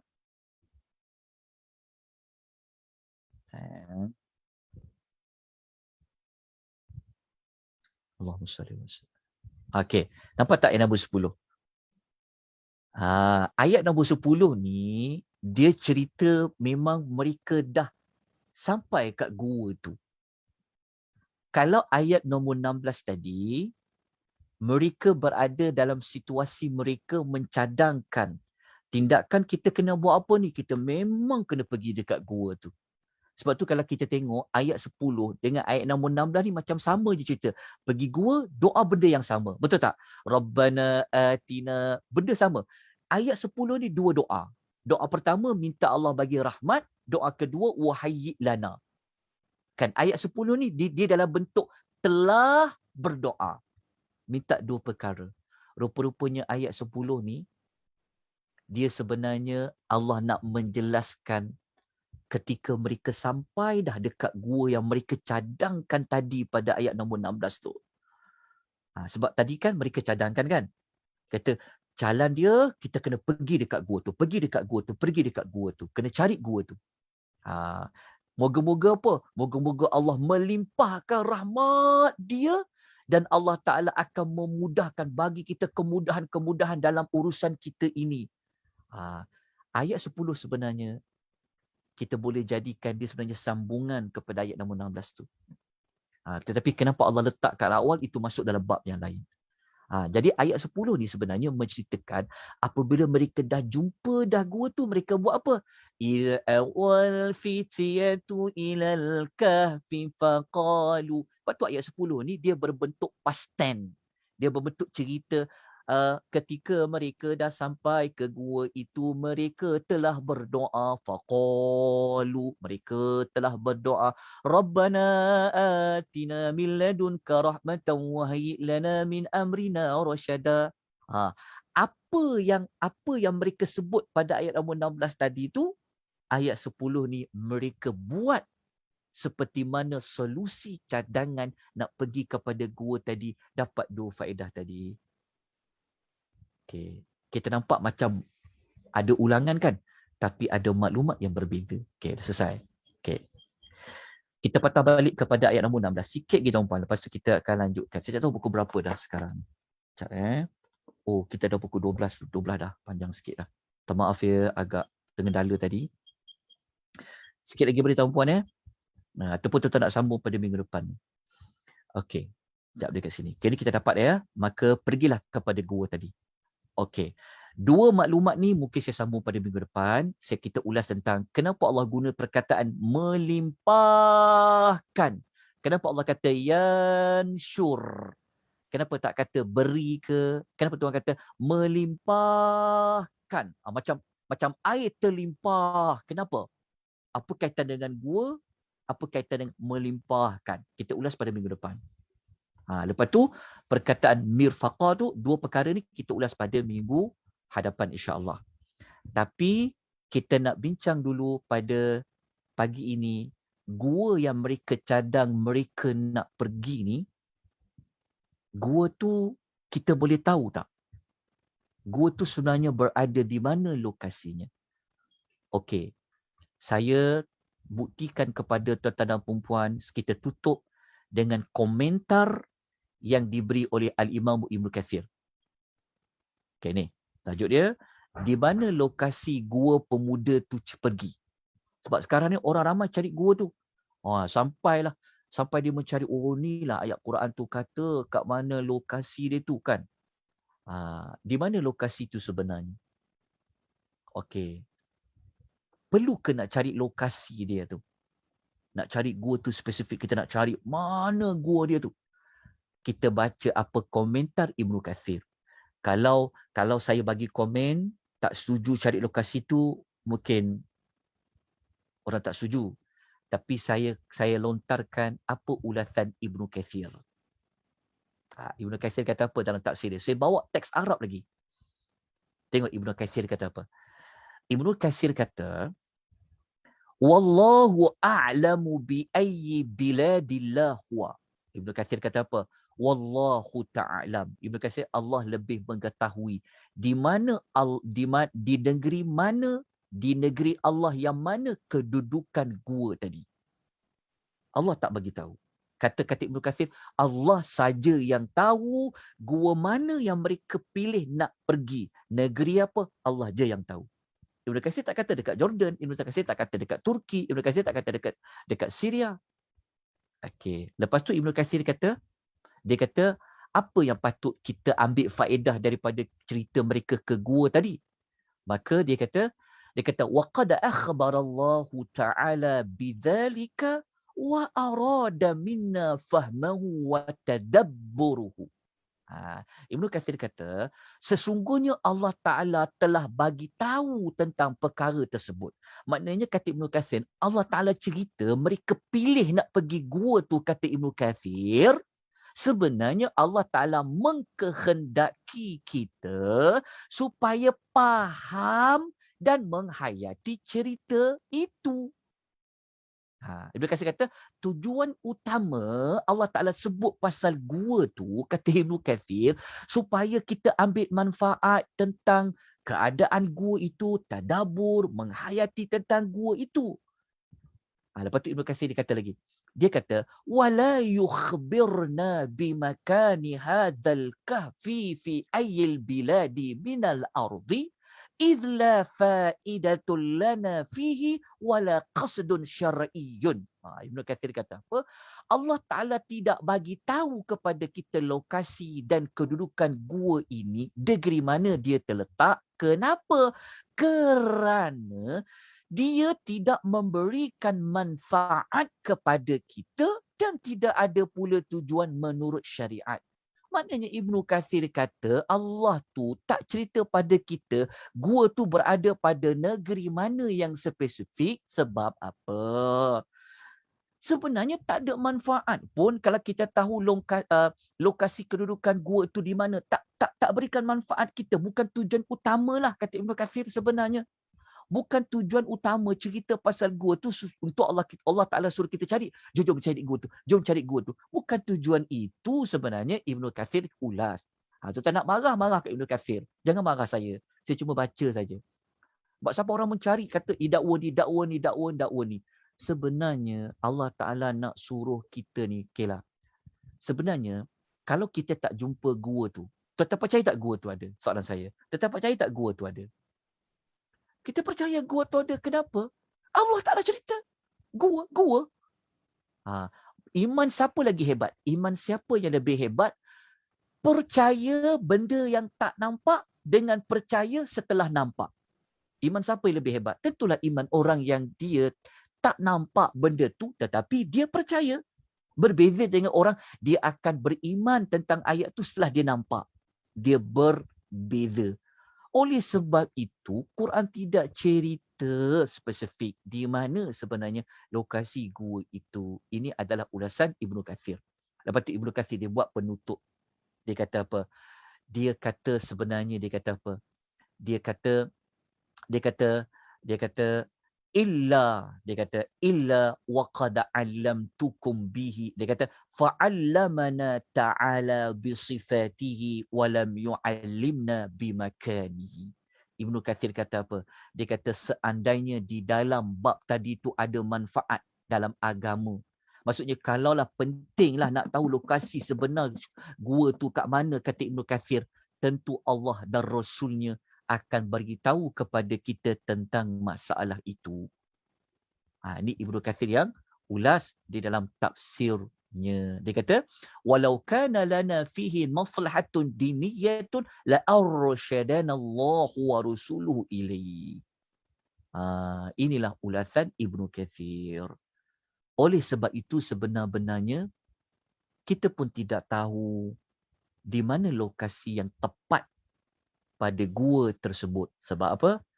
Sebab Allah Ta'ala tidak menyebutkan kepada kita semua. Jadi, kita tak perlulah nak membelanjakan RM1 sampai banyak-banyak punyalah nak cari gua ni.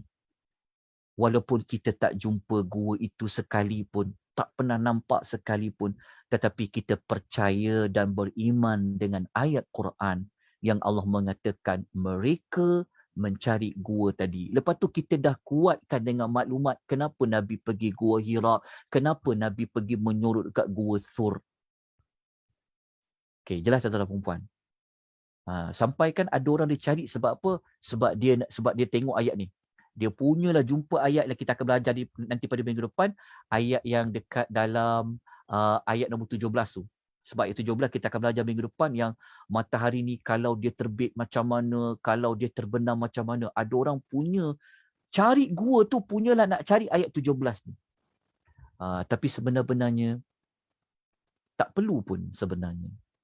Bukan itu isu utama nak tahu lokasi dia, seperti mana kata Al-Imamu Ibnu Katsir rahimahullahu ta'ala alaih. Jadi minggu depan insya-Allah kita sambung lagi pada ayat nombor 16 ni. Kita tak habis lagi ayat nombor 16 ni. Sebab kita nak ulas dua perkara. Kita nak ulas tentang ayat yang syurlakum rabbukum min rahmatih wa yuhayyi lakum min amrikum mirfaqa. Dan minggu depan saya akan bagi nota tambahan bagi ayat nombor 17, ayat nombor 18 dan ayat nombor 19. Mohon maaf kalau ambil waktu yang agak lama untuk mengulas, memberikan ulasan, memahamkan satu atau dua ayat. Jadi siapa yang ikuti kelas tadabbur suratul Kahfi ni, tuan-tuan jangan terkejar-kejar untuk habiskan ayat.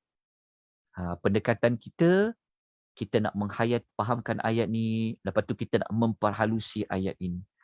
Bukan cadangnya untuk cepat habis suratul Al-Kahfi itu. Itu bukan tujuan pada metodologi tadabbur Al-Quranul Karim. Okey, ada soalan tak nak tanya? Ada pertanyaan? Ada soalan? Sekejap. Saya dah buka suara pada tuan-puan. Tuan-tuan boleh bersuara. Saya dah bukakan, saya dah unmute. Okey, ada soalan. Tak boleh nak bercakap, Ustaz. Ya.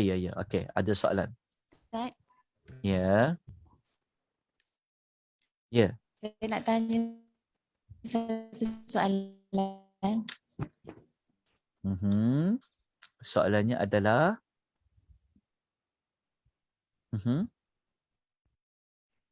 dah terputus. Ya. Silakan. Okay, tapi nak ulang sikit ayat yang minggu lepas, ayat 14. Okey. Ayat 14 tu apa? 14 Allah sebut warabatna ala qulubihim. Okey. Okey. Aha. Mhm. Okey. Ayat 14 dengar tak saya cakap? Dengar. Okey. Okey, teruskan. Ya, teruskan.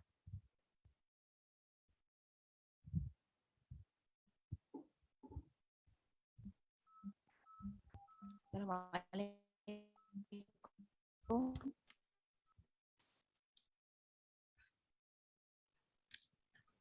Line terputus-putus.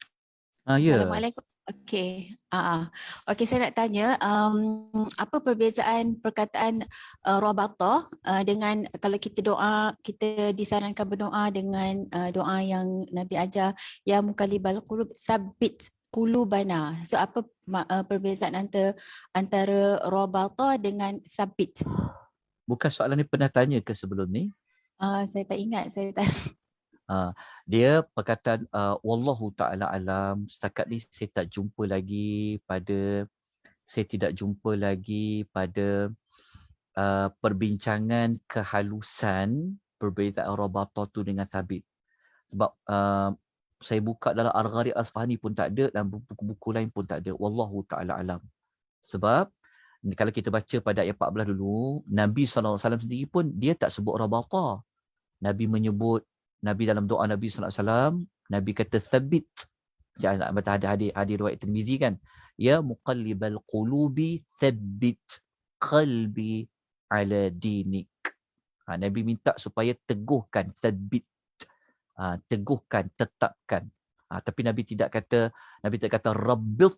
Nabi tak katakan rabbit. Wallahu ta'ala a'lam. Dari sudut maklumat tu, tapi kalau ada maklumat yang diulas oleh para ulama, saya minta mungkin juga tuan-tuan boleh kongsikan sebab tak semua benda saya tahu. Okey, kalau tuan-tuan yang bertanya ataupun siapa-siapa ada maklumat, ada di kalangan para ulama yang ulas maklumat tersebut, tolong kongsikan sebenarnya. Robit, adakah perkataan rabatah tu dikaitkan dengan ada ketakutan, barulah perkataan ada rabatah. Maksudnya kita dah bawa contoh sebelum ni. Mesti ingat lagi, kita dah bawa contoh kisah Mak Musa. Macam kita baca kisah, macam kita bawa kisah ni. Kita dah bawa kisah Mak Musa kan. Yang dia hampir-hampir dia nak bagi tahu anak dia tu. Sekejap ya. Ada suara mengulang. Saya minta tolong jaga suara ya. Okey, jap. Saya tak tunjuk nota ya. Kan saya tunjuk nota pada tuan-puan. Nampak tak nota saya tunjukkan tadi? Saya tak tunjuk nota ya. Ni, yang soalan tadi tu kan. Okey, maksud dia, wallahu ta'ala alam, saya tak ada jawapan tentang kenapa Allah guna rabatah. Sedangkan dalam hadis ni Nabi guna thabit. Wallahu ta'ala alam, adakah rabatah dengan thabit ni ada perbezaan yang khusus? Kalau tuan-tuan dan perempuan ada maklumat tersebut, mungkin boleh kongsikan kepada kami semua. Okay, kalau ada maklumat tersebut, nanti boleh kongsikan ada perbezaan dan tolong kongsikan dalam kitab apa dan siapa yang mengatakan sebegitu. Setakat ni, dapatan saya, bacaan saya yang sangat terhad ini dan banyak kekurangan ni, saya tak jumpa lagi lah ada perbezaan perkataan rabatah dengan perkataan thabit tadi. Yang kita boleh jumpa kisah-kisah yang Allah guna perkataan rabatah ni kepada macam kisah Ibu Musa yang dia hampir-hampir nak bagi tahu tentang anak yang diletak dalam kotak kayu tu adalah anak dia. Tapi bukan pada isu takut, tapi pada isu dia rindu. Dia teringat sangat pada anak dia menyebabkan dia nak bagi tahu itu je anak dia. Tapi dalam kisah Ashabul Kahfi pada ayat 16 tu adalah Allah Ta'ala dari sudut nak berikan mereka ni ketetapan, keteguhan, nak bagi mereka ni berani menyatakan secara terang-terang. Allah gunakan perkataan rabatna. Wallahu Ta'ala alam. Saya tak ada jawapan tu. Kalau ada boleh tolong kongsikan ya. Okay, baik Ustaz, jazakallah khair. Wa antum fajazakillah. Ya. Ustaz, saya dah sampai dekat Gua Hira tu yang kat Jordan tau Ustaz. In fact Gua Hira saya yang dekat Jordan. Gua Hira, astaghfirullahalazim. Ya. Okey. gua dalam kisah Al-Kahfi inilah. Mhm. Ya, so saya yang mengetuai rombongan tu, Ustaz. Jadi Okey. sekarang bila saya dah tahu, memang kita tak tahu kebenaran betul ke tidak. Siap ada interfak kat dalam tu, Ustaz. Barang-barangnya ada tulang-tulang. Jadi kita masa tu at that time saya ingat memang betul lah, Ustaz. Jadi sekarang bila kita dah tahu, apa pula dah hukum kita bawa orang yang belum tentu di tempat tu betul kan, Ustaz? Macam mana? Dia okey, kita yang pergi tu mungkin kita dapatlah manfaat dia sebenarnya. Mungkin kita bolehlah dapat macam gambaran-gambaran yang mungkin sama ya. Bukan saya kata perjalanan tu dia tak ada faedah, tak ada. Sebab ramai juga ustaz-ustaz yang buat, orang-orang yang terkenal juga yang buat yang pergi buat lawatan tersebut. Jelas kan? Ada manfaat dia dari sudut kita nak macam ni untuk kita mengukuhkan lagi macam macam ni ke bentuk gua tu. Contoh. Adalah manfaat dia. Cuma dari sudut kita yang menganjurkan program itu mengenakan yuran itu ada isu juga. Isunya pada apa? Kalau benda tu bukan gua sebenar, kita punya ceramah kita punyalah terang inilah tulang-tulang Ashabul Kahfi tu ke, inilah tempat Ashabul Kahfi tu, sedangkan benda tu tak pasti, kita bimbang dari sudut maklumat itu. Itu yang saya fikirkan ni, Ustaz. Ya. Tapi dari sudut kita berjalan, tengok gua tu sebenarnya kita banyak juga dapat faedah.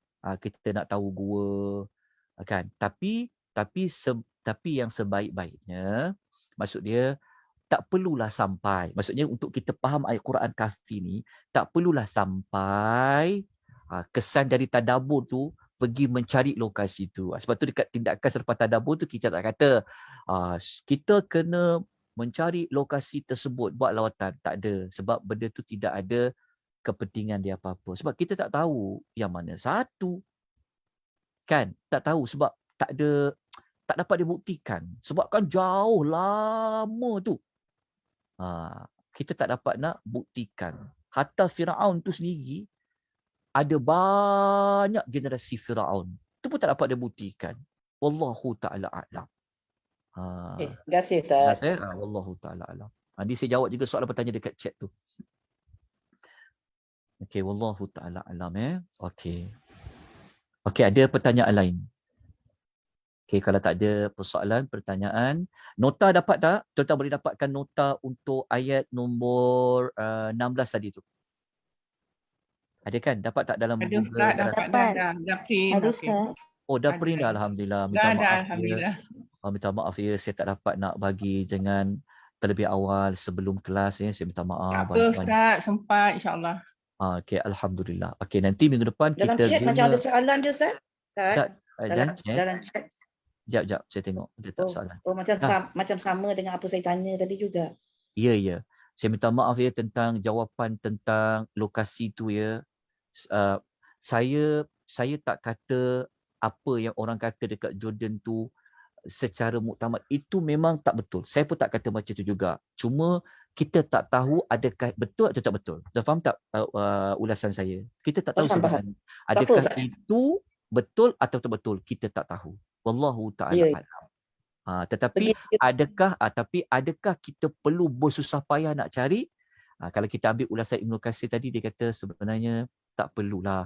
Sebenarnya sampai kita nak mencari kepada lokasi tersebut. Tapi kalau kita dah sampai dekat sana kan, kebetulan kita nak tengok macam ni ke? Kita nak merasai gua kan, nak menghadapi suasana gua. Boleh juga, dapat banyak faedah juga sebenarnya. Bukan tak ada faedah. Dari sudut kita nak tengok kesempitan. Kita duduk dalam gua ni, kita terhad. Kan? Kita rasa sempit. Sebab apa? Sebab gua. Sebab tu nanti kita nak kaitkan dengan perkataan Allah melimpahkan. Yanshul lakum, melimpahkan. Tapi untuk merasai perkataan dapatnya limpahan rahmat Tuhan tu, nak dikaitkan dengan gua sempit tadi, tak mesti kena sampai, tak perlu sampai ke Jordan. Banyak gua-gua kat Malaysia ni kita boleh masuk. Tak faham kan? Dekat situ jawapan dia. Tapi yang dekat Jordan tu luas, Ustaz, tak sempit. Tapi kalau pergi Syria pun kata ada, pergi Turki pun kata ada. Lepas tu baru tahu banyak tempat. Tapi yang di Jordan tu luas lah, dia taklah sempit. Itu saja, Ustaz. Tak apa. Okey. Kalau tak ada soalan, kita berhenti di sini insya-Allah. Kita jumpa lagi nanti pada minggu hadapan. kita akan gunakan sekali lagi nota yang ada diedarkan pada hari ini dan saya akan bagi nota tambahan pada ayat yang ke-17, 18 dan 19 insya-Allah. Mohon maaf kerana hanya mampu atas kemampuan saya mengulas satu ayat dan masuk ayat kedua pun tak habis. Saya minta maaf banyak, ditambahkan pula dengan kekurangan, kelemahan dari sudut alat bantuan mengajar saya seperti masalah teknikal tadi. Saya mohon ampun dan maaf atas kekurangan kelemahan. Aku qouli hadza wa astaghfirullahal azim wa billahi taufiq wal hidayah. Wassalamualaikum warahmatullahi wabarakatuh. Terima kasih banyak-banyak Ustaz. Assalamualaikum. Terima kasih Ustaz.